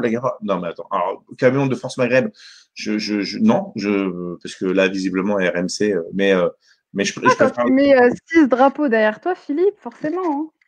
Ouais. Bah, arrête de provoquer, toi aussi, sans rien là. Mais ça a été mon surnom pendant très longtemps, le caméléon, parce que alors je vais pas étaler toute ma life, mais j'ai fait beaucoup de travaux dont je n'avais pas les formations et je me suis adapté très rapidement. Tu as des gens qui ont cette faculté-là, beaucoup chez les dyslexiques, parce qu'ils ont une retenue, une mémoire visuelle et auditive, puisque c'est un petit peu compliqué pour nous lorsqu'il faut écrire ou lire. Et donc, voilà, j'ai fait plein de métiers différents et je peux pas les mettre tous sur le CV parce qu'on ne me croirait pas. Bon, en tout cas, vous continuez de nous appeler, bien sûr, quel que soit votre avis. Vous pouvez vous exprimer en toute liberté. 01 40 33 9000. On a Quoi? un auditeur, Mamadou de Monte-la-Jolie, je crois. Ah, bah très bien. Mamadou. Il s'appelle Mamoudou. Mahmoud. Ok, bah Nabil commence par récupérer les prénoms correctement. Hein. Mahmoud. C'est comme Mahmoud, voilà. Ouais, Mahmoud. Ben, On t'écoute, Mahmoud, vas-y. Je dis voilà, bonjour à toute l'équipe. Alors, j'ai connu le grand forum assez récemment parce que c'est une émission que j'ai commencé à écouter pendant le Ramadan. Oui. Et donc, c'était une émission, c'est une émission que je suis assez religieusement. C'est gentil. J'interviens sur le nom de la belle histoire sur le chat Facebook. D'accord. Voilà, donc très rapidement pour donner un petit peu l'avis sur l'actualité, moi je trouve que ce qui se passe par rapport au comité Adama Traoré, bien sûr qu'il y a des choses à revendiquer qui sont très très importantes, que ce qui se passe aux États-Unis a naturellement fait écho sur les violences policières. Moi je pense que ce qui est dangereux, c'est à la fois la violence des mots et la portée des actes. C'est-à-dire la violence des mots, tout le monde, on vit dans une société qui est violente, très violente, où les gens s'agressent plutôt qu'ils ne conversent. Bien sûr, il y a un temps pour discuter et il y a un temps pour agir. Moi, je pense qu'on est en train d'assister à un événement qui est presque comparable à la marche pour l'égalité et contre le racisme. Ouais. Ce qui s'est passé en 83, bon, moi j'ai pas de souvenir puisque je n'avais que 2 petites années à l'époque. Mais moi j'ai toujours souhaité qu'il y ait une seconde marche. Parce que qu'elle ne soit pas récupérée, celle-là. Voilà, qu'elle ne soit pas récupérée. Mais justement, des associations, des collectifs comme le collectif d'Adama Traoré, d'autres associations de quartier, des gens qui savent ce que c'est, qui savent ce que c'est que de vivre dans des quartiers, dans les banlieues, qui vivent, des acteurs associatifs, des habitants qui se mobilisent et qui essaient justement de montrer ce que les cités ont de positif. Parce qu'on parle de 83. 83, c'était la première génération. Et moi, ce que j'ai envie de dire, c'est que j'ai même plus envie qu'on parle justement d'enfants d'immigrés de la première, deuxième, troisième génération. Nous sommes français, nous avons vécu en France, nous avons grandi à l'école de la République, on a fait les choses. Malheureusement, bon, moi, j'ai pas forcément connu, les contrôles policiers à outrance, parce qu'en règle, moi, je suis quelqu'un de casanier, c'est métro boulot dodo, en gros. Mais j'ai beaucoup milité et je milite encore. Ça fait 25 ans que je suis dans l'associatif, j'ai 39 ans. Ce que je voudrais dire simplement, c'est qu'on est en train d'assister, si vraiment le mouvement et le collectif s'associent, à quelque chose de véritable, à quelque chose qu'il faut qu'il soit coordonné de telle manière à ce qu'on ait une marche pour l'égalité et contre le racisme, mais pas une marche des beurs. Comme ça exactement. Et je pense que si on s'organise bien, parce que c'est ça aussi notre défaut. Notre défaut chez nous, là, chez les gens de notre communauté, moi je suis sénégalais, je suis d'origine sénégalaise, je suis français. Je suis français et je suis sénégalais, je revendique les deux, hein, mais j'ai les papiers français. Mais ce qui est important, c'est de se coordonner, de s'organiser une bonne fois pour toutes pour montrer que ce qui se passe aujourd'hui pour Adama Traoré ne devienne pas un épiphénomène. Chez nous, à Montpellier, par exemple, on a l'association Mémoire pour Jawad, dans laquelle je suis membre. C'était ce jeune homme qui est mort en 1996 dans une prison à Bois d'Arcy. Il a fallu 18 ans de combat pour que finalement l'État soit rendu coupable, en tout cas responsable de la mort de ce jeune homme à 20 ans, mort asphyxié dans une cellule. Donc, oui, ce qui est intéressant en vous écoutant, en tout cas, c'est que finalement, le combat est long, mais qui finit toujours par payer finalement. Hein, si on persiste, on est organisé. Ça inspire un espoir, en fait, une sorte d'espoir que ce rassemblement et cette marche, c'est ça que je ressens dans ce que vous êtes en train de dire. Et en tout cas, continuez de nous écouter, de commenter et de nous regarder en live sur Facebook. Merci beaucoup. Merci à vous de votre appel et à très vite, bien entendu. Votre place est VIP, comme tous les auditeurs, dans cette émission Le Grand Forum, qui est la vôtre avant tout. Merci d'avoir pris la parole aujourd'hui, en tout cas. Merci beaucoup. À très bientôt. Merci beaucoup. Un peu de pub, les amis. Je vois très bien qui c'est, La Belle Histoire. Il est très actif sur Facebook, en tout cas. Ouais. Très bien. Bon, bah nous aussi, on est actifs à la radio. On est de retour très vite avec dans un instant un zapping des plus fournis sur lesquels vous allez pouvoir évidemment réagir en nous appelant, comme l'ont fait nos auditeurs, au 01 40 33 9000 ou en interagissant en direct sur Facebook en live. Christophe Le Grand Forum, France Maghreb 2, à tout de suite. Le Grand Forum avec Christophe Roux sur France Maghreb 2. Oh, comment tu t'es fait tacler, Philippe, t'as vu? Ouais. Non, mais attends, après. Non, mais je pense que c'était pas dirigé. Je pense qu'il y a juste une amertume du politique et de voilà, tous les mêmes. Tu vois ce que je veux dire? C'est que tous les mêmes, et il y en a marre. Voilà, exactement. Voilà. Non, mais ça, je l'entends sans problème. Mais qu'est-ce que tu fais pour changer les choses? Juste non, mais tu râles, c'est tout. Bah, tu râles, d'accord, mais ça fait quoi, tu râles? Regarde, les gilets jaunes, 75 ans. Non, surtout, tu vas voter. Tu vas voter. Non, ça ne sert à rien de voter. Il faut râler. Comment ça ne sert à rien de voter, Soraya? Ça va pas bien? Mais je suis dans un rôle, je ne sais pas si vous avez capté, mais je pense que oui, c'est juste une amertume qu'il a cristallisé sur toi parce qu'effectivement. Alors, les gens qui n'aiment pas les Noirs et les Arabes, qui ont cette amertume, ont raison aussi de dire. Ils râlent aussi. Ils râlent aussi. Non, mais ils râlent, mais eux, ils vont voter. Eux, ils râlent, mais eux, ils vont voter. Eux, ils râlent et eux, ils s'engagent. Tu vois, c'est ça la différence. C'est que nous, on est sur le bas-côté. Et quand il y en a l'un d'entre nous, alors je ne parle pas des mecs Bouti et compagnie, l'un d'entre nous qui essaye de faire les choses, non, mais il fait ça pour mettre au beurre sa famille. Pas de bol. Mais je les trouve pas, Philippe, parce qu'une bonne partie des personnes qui soutiennent l'extrême droite adoptent le même discours vis-à-vis des politiques, que c'est tous les mêmes, qu'il ne faut pas voter, que ça ne sert à rien, qu'il faut renverser la France, qu'il faut, tu vois. Donc c'est la preuve que c'est un discours un peu extrême et un peu, voilà. Et après, on peut comprendre, mais le fait de dire que ce soit tous les mêmes, effectivement, c'est pas cohérent et c'est déresponsabilisant en fait pour la personne qui parle. Est-ce qu'on peut regarder les commentaires de nos amis sur Facebook, ma chère Soraya? Oui, tout à fait, je m'y presse de ce pas. Alors, donc ça parle de Macron, donc je pense que c'était par rapport à tout à l'heure. Par exemple, Ben Latichou qui nous dit « Macron a quand même dégainé pour le chômage partiel, aide aux entreprises, rien ne manquait dans les étalages. Le seul tort, c'est d'avoir pris le problème le 17 mars et pas plus tôt pour éviter autant de morts. Au moins une leçon, la France ne doit pas tout sous-traiter en Chine ailleurs et perdre son savoir-faire et sécurité. » Voilà. Donc c'était un petit peu une défense de Macron qui je voudrais donner une réponse là-dessus. Tu sais, ils ont fait une proposition pour ceux qui n'avaient pas de chiffre d'affaires ou une perte de chiffre d'affaires au mois de mai et au mois d'avril. D'accord? Et dans les cases que tu remplissais, il fallait mettre le chiffre d'affaires que tu avais fait l'année dernière et cette année.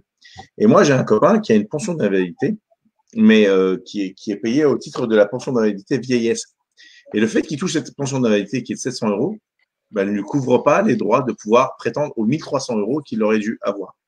Donc, si tu avais vu toutes les clauses exhaustives, toutes les clauses d'exclusion, je ne sais pas à qui l'ont donné. Alors, moi, je veux bien entendre. Les charges, c'est normal, quand tu n'as pas de chiffre d'affaires, c'est normal que tu ne payes pas de charges. C'est comme ça que ça devrait être. C'est le cas pour les auto-entrepreneurs et ça devrait être aussi le cas pour les sociétés. D'accord? Mettre les charges à trimestre, c'est juste une aberration. Il faudrait que les charges soient payées à la fin du mois. Tu déclares le 1er et tu es prélevé le 15. Comme ça t'évite d'avoir des sous en trésorerie. Et sur un mois difficile, tu peux dire, je peux jongler, j'ai une facture qui va rentrer. S'il y a un retard de facture, tu te mets dedans et tu te retrouves avec des agios et tu t'en sors plus. Donc, on peut en discuter. En Allemagne, c'était, je crois, 9 000 € immédiats, sans justificatif, sans rien du tout. Ouais. Bon. Effectivement. Alors, vous continuez de commenter, surtout de partager, les amis. On compte sur vous sur Facebook, Christophe Le Grand Forum, France Maghreb 2. N'hésitez pas. Ça partage un peu, ça commente, ma chère Soraya. C'est timide. Comment ça se passe aujourd'hui? Dis-nous un peu. Est-ce qu'ils sont un peu à votre image, un petit peu endormis aujourd'hui?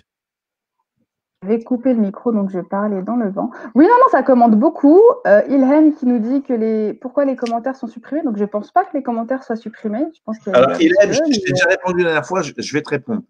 Il y a beaucoup de commentaires, et donc on pose des commentaires, et on les pose au fur et à mesure. C'est-à-dire qu'on ne peut pas les laisser pendant 2 minutes.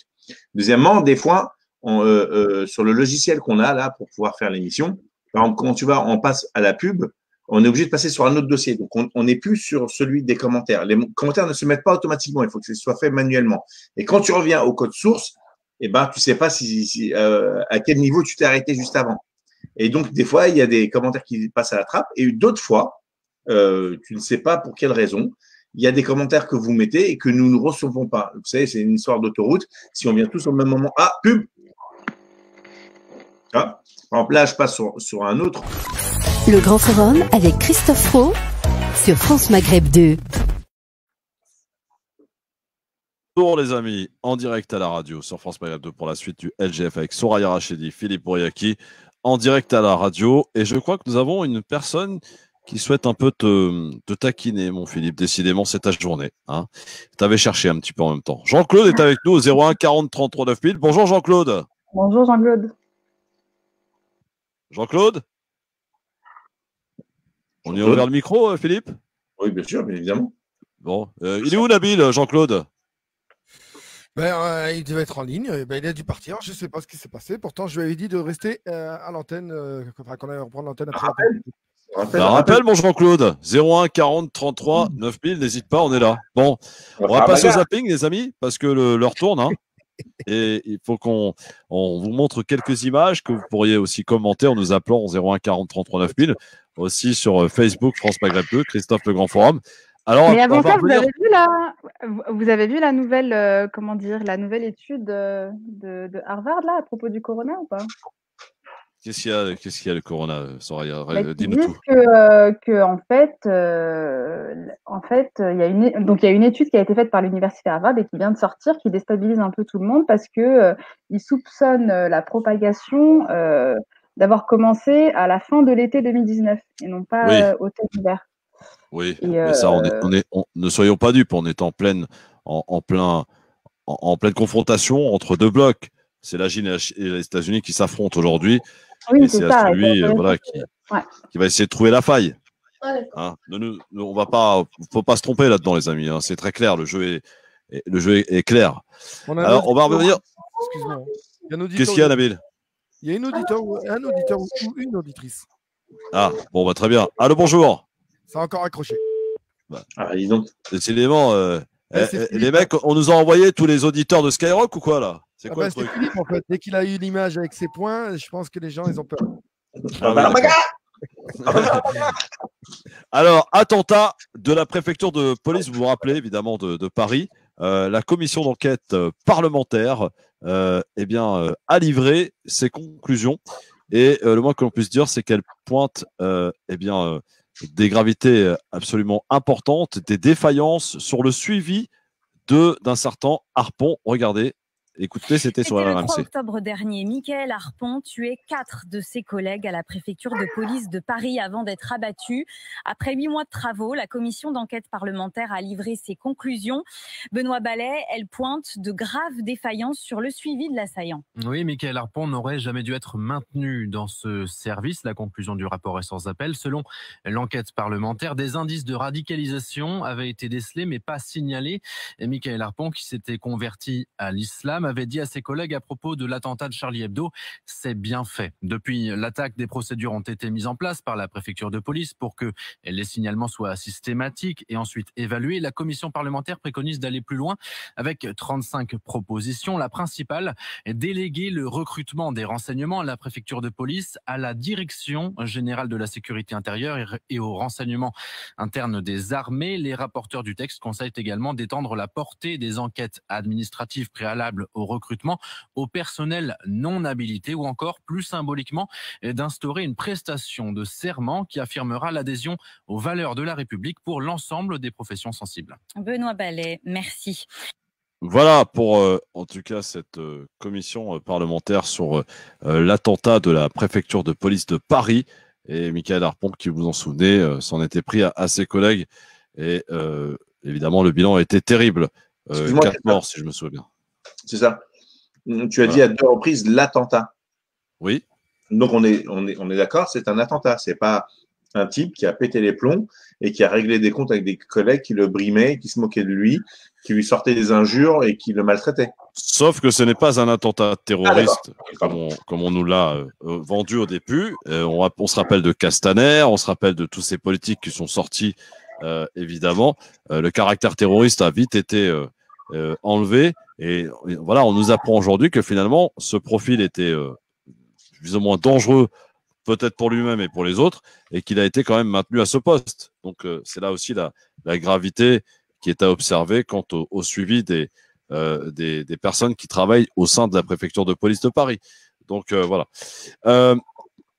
Autre chose, si pas de commentaires sur ces images, c'est le témoignage à présent en larmes d'une infirmière sur BFM TV. Écoutez, regardez, c'est poignant, les amis. Ce qui vous voilà. Colère, on regarde. Vous ne toucherez pas la fameuse prime de 1 500 €.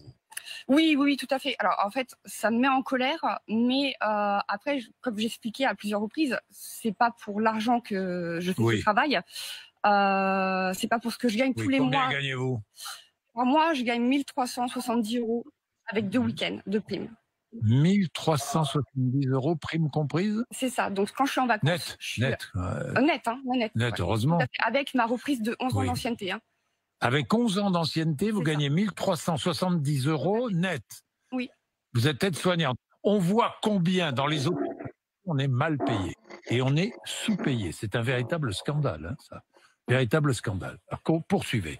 Donc la prime, vous n'avez pas touché la prime? Non, tout à fait. Mes collègues l'ont touché, en fin de compte, en réanimation, donc là sur le salaire du mois de mai. Oui. Donc nous, déjà, dès le départ, on nous avait dit qu'il y avait plusieurs critères, plusieurs petites étoiles, en fin de compte, pour pouvoir toucher cette prime.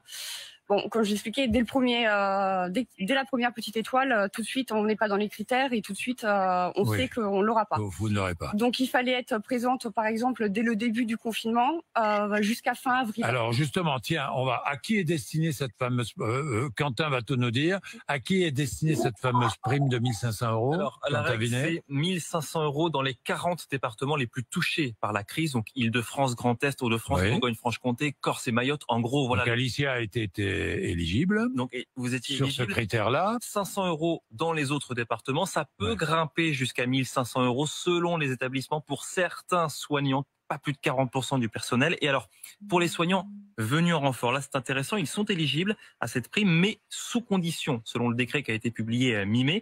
1 500 € s'ils étaient présents du 1er mars au 30 avril, la moitié s'ils ont loupé 2 semaines et eh bien, ils n'y ont pas le droit s'ils ont loupé 1 mois ou plus.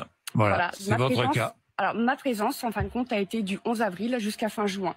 Sauf qu'aujourd'hui, oui, je suis en colère parce que je suis en colère tout simplement parce que je suis venue en renfort et en fin de compte, depuis le 11, depuis le déconfinement, on est complètement oublié. Donc, vous m'avez parlé des transports, mais je vous ai parlé des logements, mais il y a aussi les transports. J'ai aucune prise en charge, en fin de compte, pour mes allers-retours jusqu'à Thonon. J'ai aucune prise en charge pour rentrer chez moi à Montpellier. Ça m'est Non.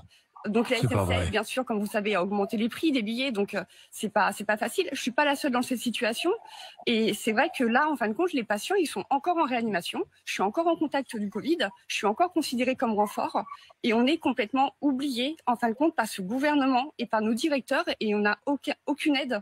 Et c'est vrai qu'aujourd'hui, je suis fatiguée par rapport à ça, et c'est pour ça que j'ai fait. Je vais être honnête avec vous, j'ai fait une demande à mon directeur de rupture conventionnelle parce que Vous voulez changer de métier? Oui, j'en ai marre. J'en ai marre parce que ça fait 11 ans que je fais des manifestations, ça fait 11 ans que j'essaye de défendre, on essaye d'avoir un minimum de reconnaissance parce que on aime notre travail, comme vous avez vu. Enfin, c'est pas avec le salaire qu'on fait ce métier-là, mais c'est par amour. Moi, j'ai commencé ce travail-là, j'avais 19 ans. Aujourd'hui, j'en ai 31. Je l'aime toujours autant, mais je suis fatiguée et ça joue énormément aussi sur ma santé, sur ma vie personnelle. Et je pense qu'arrive un moment, oui, c'est peut-être bête, mais je pense qu'il faut un moment passer le relais et peut-être passer à autre chose. Et malheureusement, je suis pas la seule soignante dans cette situation où on est fatigué, où voilà, on a juste envie d'être entendu, d'être valorisé au niveau des salaires. Et c'est vrai qu'aujourd'hui, qu'est-ce qu'il faudrait pour que vous repreniez envie vous aimez votre métier, mais qu'est-ce Oui, qu'il vous oui. faudrait pour que vous l'aimiez à nouveau, ce métier? Vous êtes découragé, je le En sens. fait, je suis découragée pas par rapport Oui. à mes patients parce que Bien sûr. les conditions de travail, c'est du sous-effectif. Moi, je viens de 8 ans du public. Ça a été du sous-effectif en continu où parfois je me suis même, je suis triste à le dire, mais parfois j'étais obligée d'être maltraitante auprès de mes patients. J'ai dû les négliger à certaines reprises et il y a des moments où je me reconnaissais plus dans mes valeurs d'aide-soignante, donc j'ai préféré parfois partir, démissionner de certains postes. Et c'est vrai qu'on a tous des valeurs, et c'est vrai qu'aujourd'hui, je m'y retrouve pas forcément. Témoignage de cette aide-soignante sur RMC, témoignage poignant. Vous vous rendez compte, le salaire? Il y a des commentaires en ce sens d'ailleurs. Hein. Non, mais Christophe, ça suffit, cette pleurniche hospitalière. Oh, Yves Non, Calvi, tu vas pas nous faire à Yves Calvi, toi. Hein. Sors de mon corps. Yves Calvi, attention. Non, mais sérieusement, 1300 dur. balles. C'est super net. Ouais, c'est rien, 1300 balles. Non, mais et vous savez ce que c'est le boulot d'aide-soignante? 11 ans d'ancienneté. 11 ans d'ancienneté. Le boulot d'aide-soignante, c'est vraiment le plus, j'allais pas dire dégradant, hein, parce que c'est pas le terme, mais c'est vraiment très difficile. Elles assistent les infirmières, elles font les toilettes, elles font voilà tout le boulot compliqué, difficile, pendant de nombreuses heures. C'est des services de 12 heures parfois. 1300 balles. Franchement, je comprends qu'elle en ait marre. Moi, je suis payé au rabais en faisant de la radio, j'en ai marre. Donc, je comprends les aides-soignants, quoi. Je veux dire, il n'y a pas de souci. Soraya, il y a des commentaires par rapport à ça? Oui, il y en a quelques-uns. Ilham qui nous dit 1300 €, c'est une honte. Les élèves en médecine qui ont porté main forte pendant la crise dans les hôpitaux ont été payés 1 € par mois. Ben Lachichou qui nous dit un financier qui fout rien touche des millions. Les infirmières, les agriculteurs, les éboueurs, livreurs, personnels qui font le ménage et en première ligne du Covid et face à la mort, rien. Une honte comme société. Il est temps que cette société alors j'affiche la suite, se réveille. Donc c'est un scandale absolu par la belle histoire. Et voilà, pas mal de... Donc Nadia qui nous dit faut que ça pète dans ce pays, il n'y a rien à faire, il faudrait commencer par revoir le salaire exorbitant des cols au gouvernement et leurs avantages. Bon, alors d'autres larmes maintenant, mais peut-être des larmes de crocodile pour certains, je ne sais pas, mais je ne serai pas là pour les juger. Celle de Rachida Dati dans Click hier soir, lorsqu'elle se remémore l'époque de 2005 et de Ziad Ebouna. Regardez cet extrait de Click de l'excellent Mouloud Achour que je salue au passage sur Canal+. Rachida Dati, j'aimerais qu'on fasse un petit voyage dans le temps. En 2005, 2 jeunes garçons sont morts, Ziad et Ebouna. Et en 2015, on avait rencontré Siaka Traoré, le grand frère de Bouna Traoré. En fait, t'as vu, si j'avais les clés, je rentrais chez moi, j'entendais des rires, c'est qu'il était à la maison.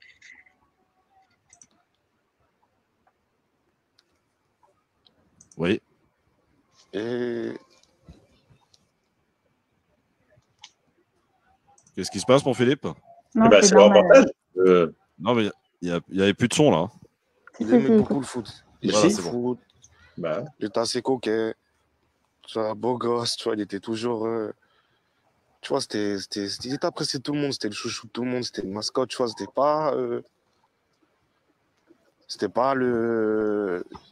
celui qui portait un mépris à qui que ce soit, tu vois ce que je veux dire? Non, il était toujours souriant.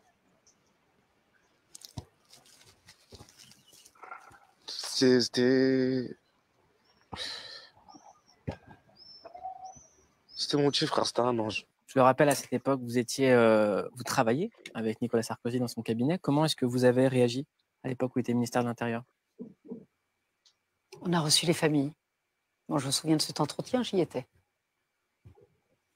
Quand j'ai vu les parents, j'ai vu les miens. J'ai vu les miens.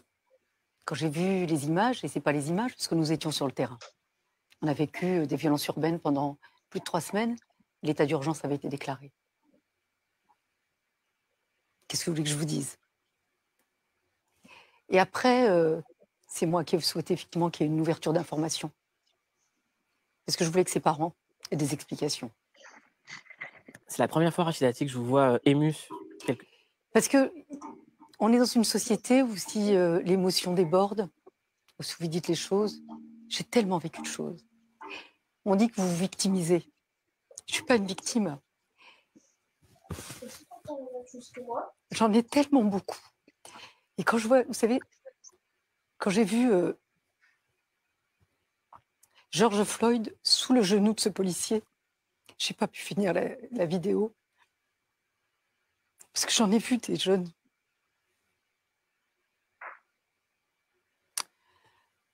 Qui étaient interpellés, qui ne revenaient pas. Moi, je me souviens, j'avais commencé à travailler à Paris, maman m'appelait. Elle me disait, il y a une telle et son fils, il est embarqué, on n'a pas de nouvelles, viens. Je prenais le TGV, je descendais à Chalon. Je rédigeais des lettres et des lettres et des lettres. Je repartais, maman me rappelait, elle me disait, je lui disais, mais maman, il faut que je travaille aussi. Et elle me disait, Rachida, si tu as réussi, c'est aussi pour nous. C'est aussi pour les autres. Une réussite pour une réussite, pour nous, ça n'a pas de sens. Voilà Rachida Dati, Moi, j'ai les pas larmes de réussi pour Rachida gagner de Dati l'argent. dans Click sur Canal+. Tu la sens sincère, Soraya? Je pourrais pas dire le contraire, hein, sincèrement. Je peux penser ce que je veux de cette dame. Là, effectivement, je la sens sincère. Après, le pourquoi, c'est discutable, hein. Je pense qu'elle se sent responsable, comme elle le disait à la fin. C'est que quand elle dit que sa maman lui dit si tu as réussi, c'est pour nous tous. Peut-être qu'elle se sent un peu responsable dans le fait de ne pas être allée au bout et de la mauvaise manière aussi. Mais là, actuellement, oui, je la sens sincère. Ouais.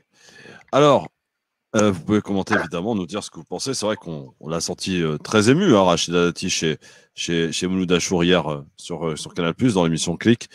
Revoyant ces images, elle était aux manettes quelque part, puisqu'elle travaillait avec Nicolas Sarkozy en 2005. Elle a été ministre de la Justice aussi, hein, donc elle aurait pu aussi faire évoluer davantage des choses. Effectivement. Voilà, Ouais. voilà. C'est les peines planchées, c'est elle. Enfin voilà, on en passe évidemment Donc, ce que voilà, vous savez. la sincérité, je pense, elle est là, mais c'est pas que de la tristesse et de la compassion. Je pense qu'il y a de la culpabilité. Et après, à voir. On va voir si. Et peut-être, vous savez, c'est très difficile. C'est pas parce qu'on fait partie d'un gouvernement, surtout quand on est entre guillemets l'arabe de service, est-ce qu'on peut faire véritablement changer les choses? C'est une autre question aussi. Je pense qu'elle en a. Voilà, elle profite de son statut. Elle a travaillé pour en arriver là aussi un petit peu. Mais je pense que sa place, elle n'est pas à désirer. En tout cas, moi, je ne sais pas comment je vivrais à sa place d'avoir cette responsabilité sur les épaules. Ségolène Royal, autre dame au cœur de la politique, qui a été l'invitée de Bourdin ce matin, décidément. Vous savez, il va falloir se familiariser avec Bourdin parce que vous savez qu'il va arrêter RMC. Il a 71 ans, mais il conserve ses interviews politiques sur BFM et RMC le matin. Voilà, il lève un peu le pied, hein, quand même. À 71 ans, il serait peut-être le temps de penser à la retraite. Hein. En tout cas, Ségolène Royal était son invitée et elle s'est dit favorable ce matin à la discrimination positive. Ça a été un sujet dont on a beaucoup parlé. Regardez, écoutez Ségolène Royal. La discrimination positive, elle peut apporter des solutions. Vous êtes favorable, vous? Oui, je suis favorable à la discrimination positive dans certains cas. Qu'est-ce que c'est la discrimination positive? Mais ça peut aussi s'appliquer avec des critères sociaux. Par exemple, les enfants qui naissent dans des familles plus pauvres ont plus de difficultés à accéder à l'école. Donc, on pourrait, par exemple, davantage les équiper, davantage les accompagner, faire du soutien scolaire individualisé. La discrimination positive… Des quotas, alors? La discrimination positive, c'est l'égalité des chances. Donc, il faut faire cette discrimination positive en plus, sans retirer des droits à ceux qui n'ont pas besoin de discrimination positive. Vous voyez, il ne faut pas opposer les uns aux autres. Il faut rentrer dans des logiques de réconciliation en agissant pour l'égalité des chances. Alors, dans discrimination positive, il y a discrimination. Soraya, est-ce que tu y es favorable comme Ségolène Royal? Tant qu'il y a de la discrimination négative, je pense qu'il faut favoriser, oui, effectivement. Après, le terme discrimination, quand tu prends le terme, la définition propre de discriminer, c'est-à-dire de favoriser un groupe, enfin de traiter de manière différente un groupe par rapport à un autre. Et donc oui, la discrimination peut être positive si on regarde la définition sémantique des choses, donc ça ne me choque pas. Et tant qu'il y aura de la discrimination négative, je pense que l'État doit jouer sa part dans l'égalité des chances par rapport aux jeunes et aux personnes issues de milieux défavorisés, justement. Qu'en pensez-vous? Vous pouvez aussi nous donner votre commentaire sur Facebook, Christophe Le Grand Forum, France Maghreb 2. N'hésitez pas, les amis. Bon, Philippe, on aura gardé le meilleur pour la fin. Enfin, il reste que 2 trucs pour la fin. Éric Zemmour, mesdames, messieurs, qui officie quand même, rappelons-le, sur une antenne nationale, une chaîne qui s'appelle CNews tous les soirs. Et voici ce qu'il a déclaré à propos du fait que justement il y ait plein de gens qui se mettent à genoux en rapport à ce qui s'est passé à George Floyd. Voici le commentaire en toute impunité et dans le plus grand calme de Éric Zemmour. Je voudrais quand même rappeler à notre aimable auditoire de prendre une poubelle à côté de vous parce que vous risquez d'avoir un renvoi violent. Vous avez vu, on en est à des blancs qui s'agenouillent devant les noirs. On en est là aux États-Unis. Avec Quoi, devant les noirs, excusez-moi. Qui veulent l'humanité. Ils leur demandent pardon. Oui, mais on en est. Voilà, c'est très court, c'est très dégueulasse, gerbatif, tout ce que vous voulez. C'est du Zemmour. Et on voit d'ailleurs que Christine Kelly, qui on ne sait pas pourquoi elle continue d'être à ses côtés et pourquoi elle a accepté une telle horreur. En tout cas, on la sent extrêmement gênée du propos extrêmement raciste d'Éric Zemmour, hein, Soraya. C'est du racisme, là. Non, mais est-ce qu'on est. C'est Zemmour, hein, ça me dégoûte. Oui, mais à force de dire c'est Zemmour et qu'on fasse rien et qu'on s'habitue à ça, ça devient pénible aussi, évidemment. Ce que je viens de dire, c'est que ça me dégoûte et qu'en même temps, ça me choque pas. C'est-à-dire que moi, ce qui me choque, c'est de le voir encore à la télé, tout simplement. Enfin, à un moment donné, quand tu donnes la parole à ce genre d'individu, est-ce que tu vas être choqué à chaque fois qu'il va sortir une bêtise? À un moment donné, non, tu vois, parce que c'est toujours la même chose. Et oui, des blancs qui s'agenouillent devant des noirs, oh là là, mais lui, enfin, vous vous rendez compte où on en est? Mais est-ce que c'est un blanc lui-même, en fait? Comment il se considère? Et il faudrait qu'il se regarde dans une glace avec son... Ça dépend, ça dépend. Il a dit à la synagogue, c'est Moïse, en dehors, c'est Eric. Donc, peut-être qu'il a un problème de... Non, mais oui, il a un gros compte. Je vous demande de vous arrêter, moi. Face aux blancs qui vénèrent, et donc c'est tout. C'est tout. Le mot synagogue est interdit dans cette émission. Attention. Pourquoi? C'est une sonnette d'alarme. Voilà. Ah ouais. Après, ça peut nous déclencher des problèmes. Faire attention quand même. Non, je plaisante. Alors. Le pire que... Attends, il y a un commentaire. Le pire que la blague journaliste n'a pas branché, elle aurait dû quitter l'émission. Mais non, je suis désolée, c'est pas à elle de quitter l'émission. Mais si, elle aurait dû quitter l'émission. Déjà, elle n'aurait même pas dû accepter cette émission. Mais voilà, mais bien sûr. Non, mais non. Pour moi, non, c'est pas à elle de ne pas être là. C'est à lui de ne pas être là. Si, c'est à elle d'avoir le courage et de dire je ne peux plus faire l'émission avec lui. Vous choisissez. Oui, vous choisissez. Mais à un moment donné, on va plus inviter de blagues parce qu'il y a Zemmour. Dans ce cas-là, c'est à lui, c'est lui qu'il faut pas inviter. Tu vois ce que je veux dire? C'est son émission en même temps. Il est payé pour être là en tant que chroniqueur, débatteur, polémiste. C'est ça le problème. Il est là le problème. Il est payé peut-être pour raconter de telles âneries et d'avoir des propos racistes, hein, allons savoir. Par qui?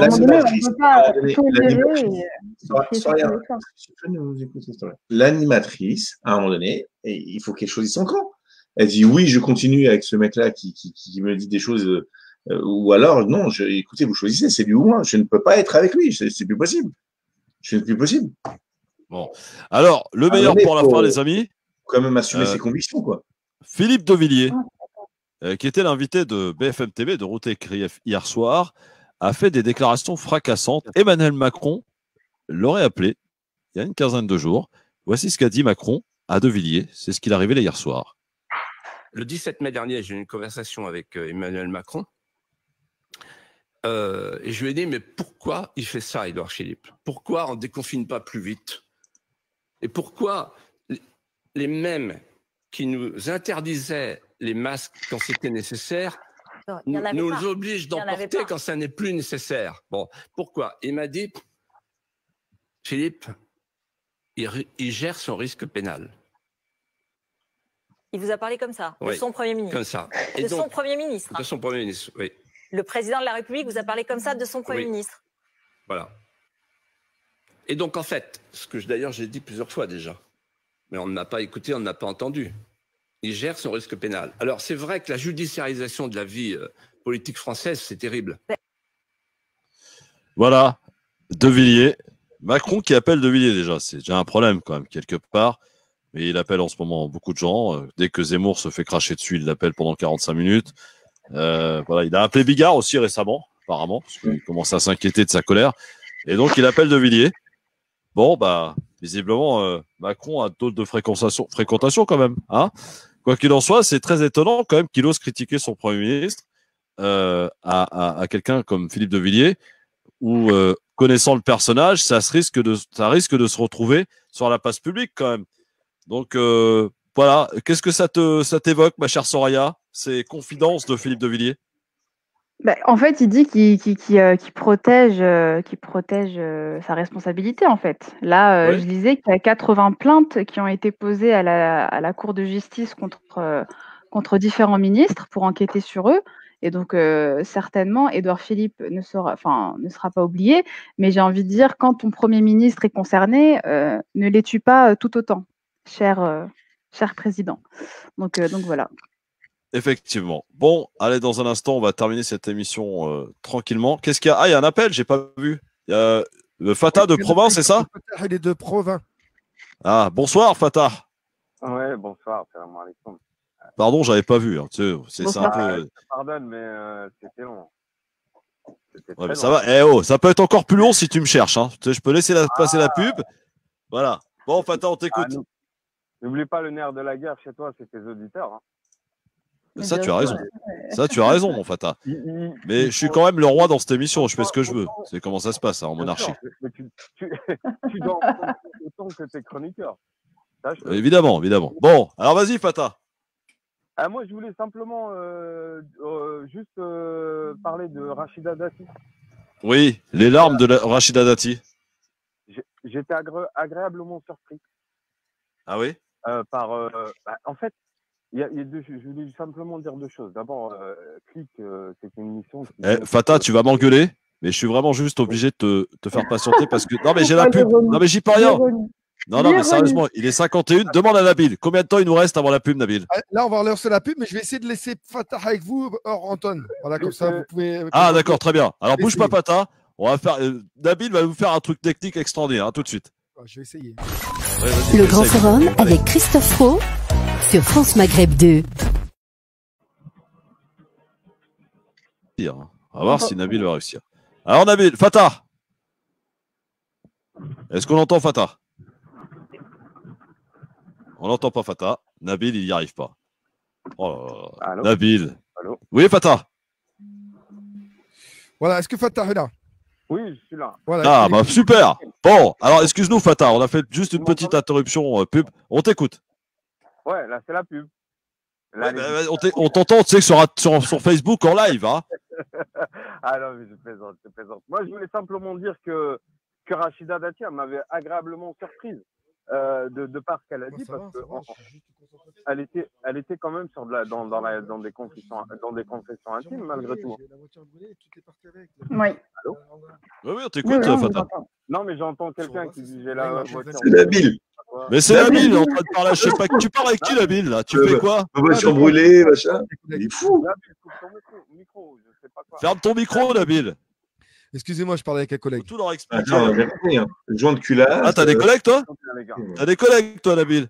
Oui, collègue, masculin. Cette émission, c'est du n'importe quoi. Masculin, merci. Ouais, c'est du n'importe quoi, cette émission. Hein. Ça devient de l'amateurisme dans cette radio. Bon, vas-y. Ah là, bon, vas-y, Fatah, parce que ne te laisse pas perturber, là. Ouais, c'est que j'ai perdu le fil, là. Non, tu disais qu'on était quand même dans des confidences et qu'il était dans elle était dans une émission de grande écoute. Non, mais franchement, c'est génial déjà ce qu'ils font chez Click. Franchement, je trouve ça super. Exact. Moi, je suis assez d'accord. J'adore cette émission. Et ils montent en compétence dans cette émission, j'ai l'impression. Ouais, je suis d'accord avec toi. Oui. Leurs invités. Pas sûr que ça va durer longtemps, mais bon. Détrompe-toi, je suis pas sûr. Je suis pas sûr. Et si ça continue, ça continuera ailleurs. Parce qu'il est en train. Ouais, ils sont pas mal quand même. On regarde.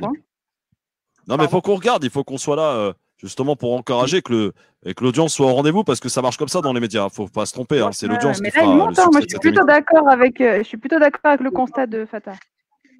Il est en train de prendre des parts de marché. Vous ne pouvez pas vous imaginer. Il y en a un qui boude là, c'est le père Hanouna. Parce que il a beaucoup d'éditeurs qui partent et qui vont chez Click. Hein. Je vous le dis. Oui, l'écart est quand même assez important encore. Ouais, mais regarde les téléspectateurs d'Hanouna. Je parle. Regarde l'âge déjà. Ouais, voilà, c'est l'âge. Et c'est les mêmes, et c'est quasiment les mêmes qui vont regarder Click au départ, qui vont être attirés parce que c'est un langage qui leur parle, parce que il y a des comédiens qui sont un peu plus de leur cité, etc. Enfin, du même monde, de la même culture hip-hop, tout ça et tout. Donc ça passe mieux. Et à travers ça, il intellectualise l'émission avec des bons invités, des bons chroniqueurs qui sont pertinents. Franchement, elle est magnifique cette émission. Et il arrive à faire parler des gens. C'est tous les soirs sur Canal+, les amis. C'est tous les soirs sur Canal+, donc à regarder. Voilà. Merci mon Fata, en tout cas, de nous avoir appelés. J'ai même pas pu dire ce que je voulais dire. Vous êtes des... T'es sérieux là? Eh, Fata, t'es sérieux? Vas-y, appelle RMC, tu vas voir si tu vas pouvoir dire autant de choses. RMC, le père Bourdin, j'ai aucun intérêt à l'appeler, moi. RMC, je connais Bon, pas. ici, tu peux nous appeler quand tu veux, Fata. On t'a écouté quand même. Hein, ça fait 5 minutes que l'on Tu s'entend. voulais dire autre chose de rapide, Fata? Pardon? Tu voulais dire quelque chose peut-être à côté de ça, c'est ça? RMC. Avant, j'écoutais souvent RMC, le matin très tôt au boulot. Et je peux vous assurer que j'avais des migraines, que j'étais pas bien, que j'avais des angoisses, etc. Je m'énervais. Les collaborateurs me disaient, mais pourquoi tu fais la gueule ce matin? Et en fait, un jour, j'en ai eu marre. J'ai changé de radio. Bon, c'est compliqué hein, le matin d'écouter des radios clean. C'est pas grave, j'écoute France Inter. Mais au moins, France Inter, il y a de la musique, il y a de la culture, on parle de livres, on parle pas mal de choses. Et ça a changé ma manière d'être. C'est vrai que ça influence nos humeurs, hein. C'est vrai. Et quand tu écoutes le grand forum, dans quel état d'esprit es-tu? Quand c'est ce soir, là, je suis frustré. Là, je vais rentrer à la maison, je vais être frustré. Donc on a gagné. C'est bon. Quand on atteint la frustration de nos auditeurs, c'est qu'on les incite à revenir demain. France Maghreb Bleu, c'est les montagnes russes, pardon. J'arrive même plus à parler. Montagne russe, carrément. Ouais. En termes d'humeur, ouais. Allez, reprise dans 15 secondes. Reprise dans 15 secondes. Merci mon Fata. En tout cas, je t'embrasse très fort, mon Fata. À très bientôt. Merci. Au revoir. À très bientôt. Merci. À bientôt. Bon, il a réussi une prouesse technique, Nabil. Bravo. Le Grand Forum avec Christophe Roux sur France Maghreb 2. Non mais vous me tuez, vous. Avec nous pour la suite et fin de cette émission. Il faut que je fasse gaffe à pas déborder parce qu'ils m'ont mis des obstacles. Hein. Je commence à être habitué dans cette radio. Il faut que je monte l'antenne à 18h pile parce que sinon après on est coupé. Voilà. Bon, alors le quiz pour terminer. Nabil il est là, Philippe Boyaki il est là et Soraya elle est là. Attention, personne ne triche. Tu m'entends, Christophe? Quoi? Il y a un autre quiz à la fin, ok. Oui, il y a un autre quiz, oui. Soraya, tu sais, a fait mine de découvrir l'émission. Ça fait quand même quelques mois qu'elle y est. Je te promets. Mais oui, le quiz de la fin, je connaissais. Ça devient n'importe quoi dans cette émission. Franchement, les chroniqueurs. Bon. Alors. Tu m'entends? Oui, je t'entends, Nabil. Qu'est-ce qu'il y a? Je t'ai dit, si tu dépasses un petit peu, il n'y a pas de souci. On peut aussi éventuellement régler. Non, je ne vais pas dépasser, t'inquiète. Moi, je suis un professionnel, mon ami. Alors, première question. Dans quel département 18 appels au meurtre envers les forces de l'ordre ont été peints? Saint-Denis? Non. 84? Seine-et-Marne? Pas le Seine-et-Marne, pas le 95. Paris? 94 est une bonne réponse. C'est à Ivry-sur-Seine exactement. Oui, oui. Non, mais sans déconner, il y a eu 18 appels au meurtre envers les forces de l'ordre qui ont été peints à Ivry-sur-Seine. Ça prend une ampleur terrible cette affaire. 94 est une bonne réponse. Attention, il est là. L'ami Boyaki. Qui a déclaré? C'est ma deuxième question. Qui a déclaré Castaner, est un lâche et un soumis. Il a poignardé les policiers dans le dos. Chenu. Marine? Non. L'autre là, comment il s'appelle? C'est un mec, l'autre là, comment il s'appelle? Celui avec qui il a participé à l'émission là, Odou, voilà. Non. C'est lui. Non, c'est pas lui? Marine Le Pen? De Villiers. De Villiers est une bonne réponse. En parlant de Castaner.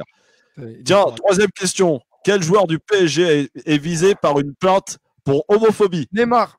Neymar est une bonne réponse. Il a effectivement, alors, après avoir traité de... Neymar, il jouait PSG, pour te dire. Non, arrête de déconner. Il a traité en fait de petit, le truc en deux lettres, vous voyez ce que je veux dire, le compagnon de sa mère qui est âgé de 23 ans quand même. Hein. Voilà. Ah, quand même. Ah, quand même. Hein. 2-1. Quel ministre a affirmé que des centaines de milliers de personnes vont perdre leur emploi en France? Le maire. Le maire est une bonne réponse. C'est Boyaki qui l'a eu en premier. Ok, pas de souci. Effectivement, c'est Bruno Le Maire. Rapide. Ah oui, il est là, quoi, Boyaki. Journaliste. Après plus de 3 mois de fermeture, quand va réouvrir la Tour Eiffel? Demain. Septembre? Non, pas du tout. Non, juillet. Fin juillet. C'est pas en juillet. Fin juillet. Au mois d'août. Là, au mois de Non. juin, là. C'est là, Mais le quand 22 juin. Le 27 juillet. Bravo. Le 25 juin. On est. Ouais, ouais, mais la Tour Eiffel, il y a le truc du PSG dessus. C'est pour ça, Nabil, dès que tu dis un truc qui est en rapport avec le PSG, il est bon. Bon, il y a 2 points. Ah, vous m'avez Il y a perdu, 2. là. Il y a quoi? C'est quoi les scores? J'ai pas suivi vite. T'as dit quoi, Nabil? T'allais me fustiger, là? J'ai 3 et Nabil a 2. D'accord. Dernière question. Et Soriel a combien? 0. Non, mais j'ai 0, mais parce que je suis pas prête psychologiquement. J'étais pas Non, mais consciente. arrête de pleurer, t'as pleuré. tu vois. Qu'est-ce qui pourrait réouvrir avant le 22 juin en Ile-de-France? Restaurant et bar. Les restaurants. Les restaurants, il l'agit. Ah ouais, Nabil, il est là. 3 partout. Score d'égalité pour conclure cette émission. Bravo. On Je ne m'en vais, départagera salut. pas ce Non, soir, salut, en tout cas. salut. Il est Salut. 18h, donc je rends l'antenne comme un professionnel discipliné que je suis. À demain, les amis.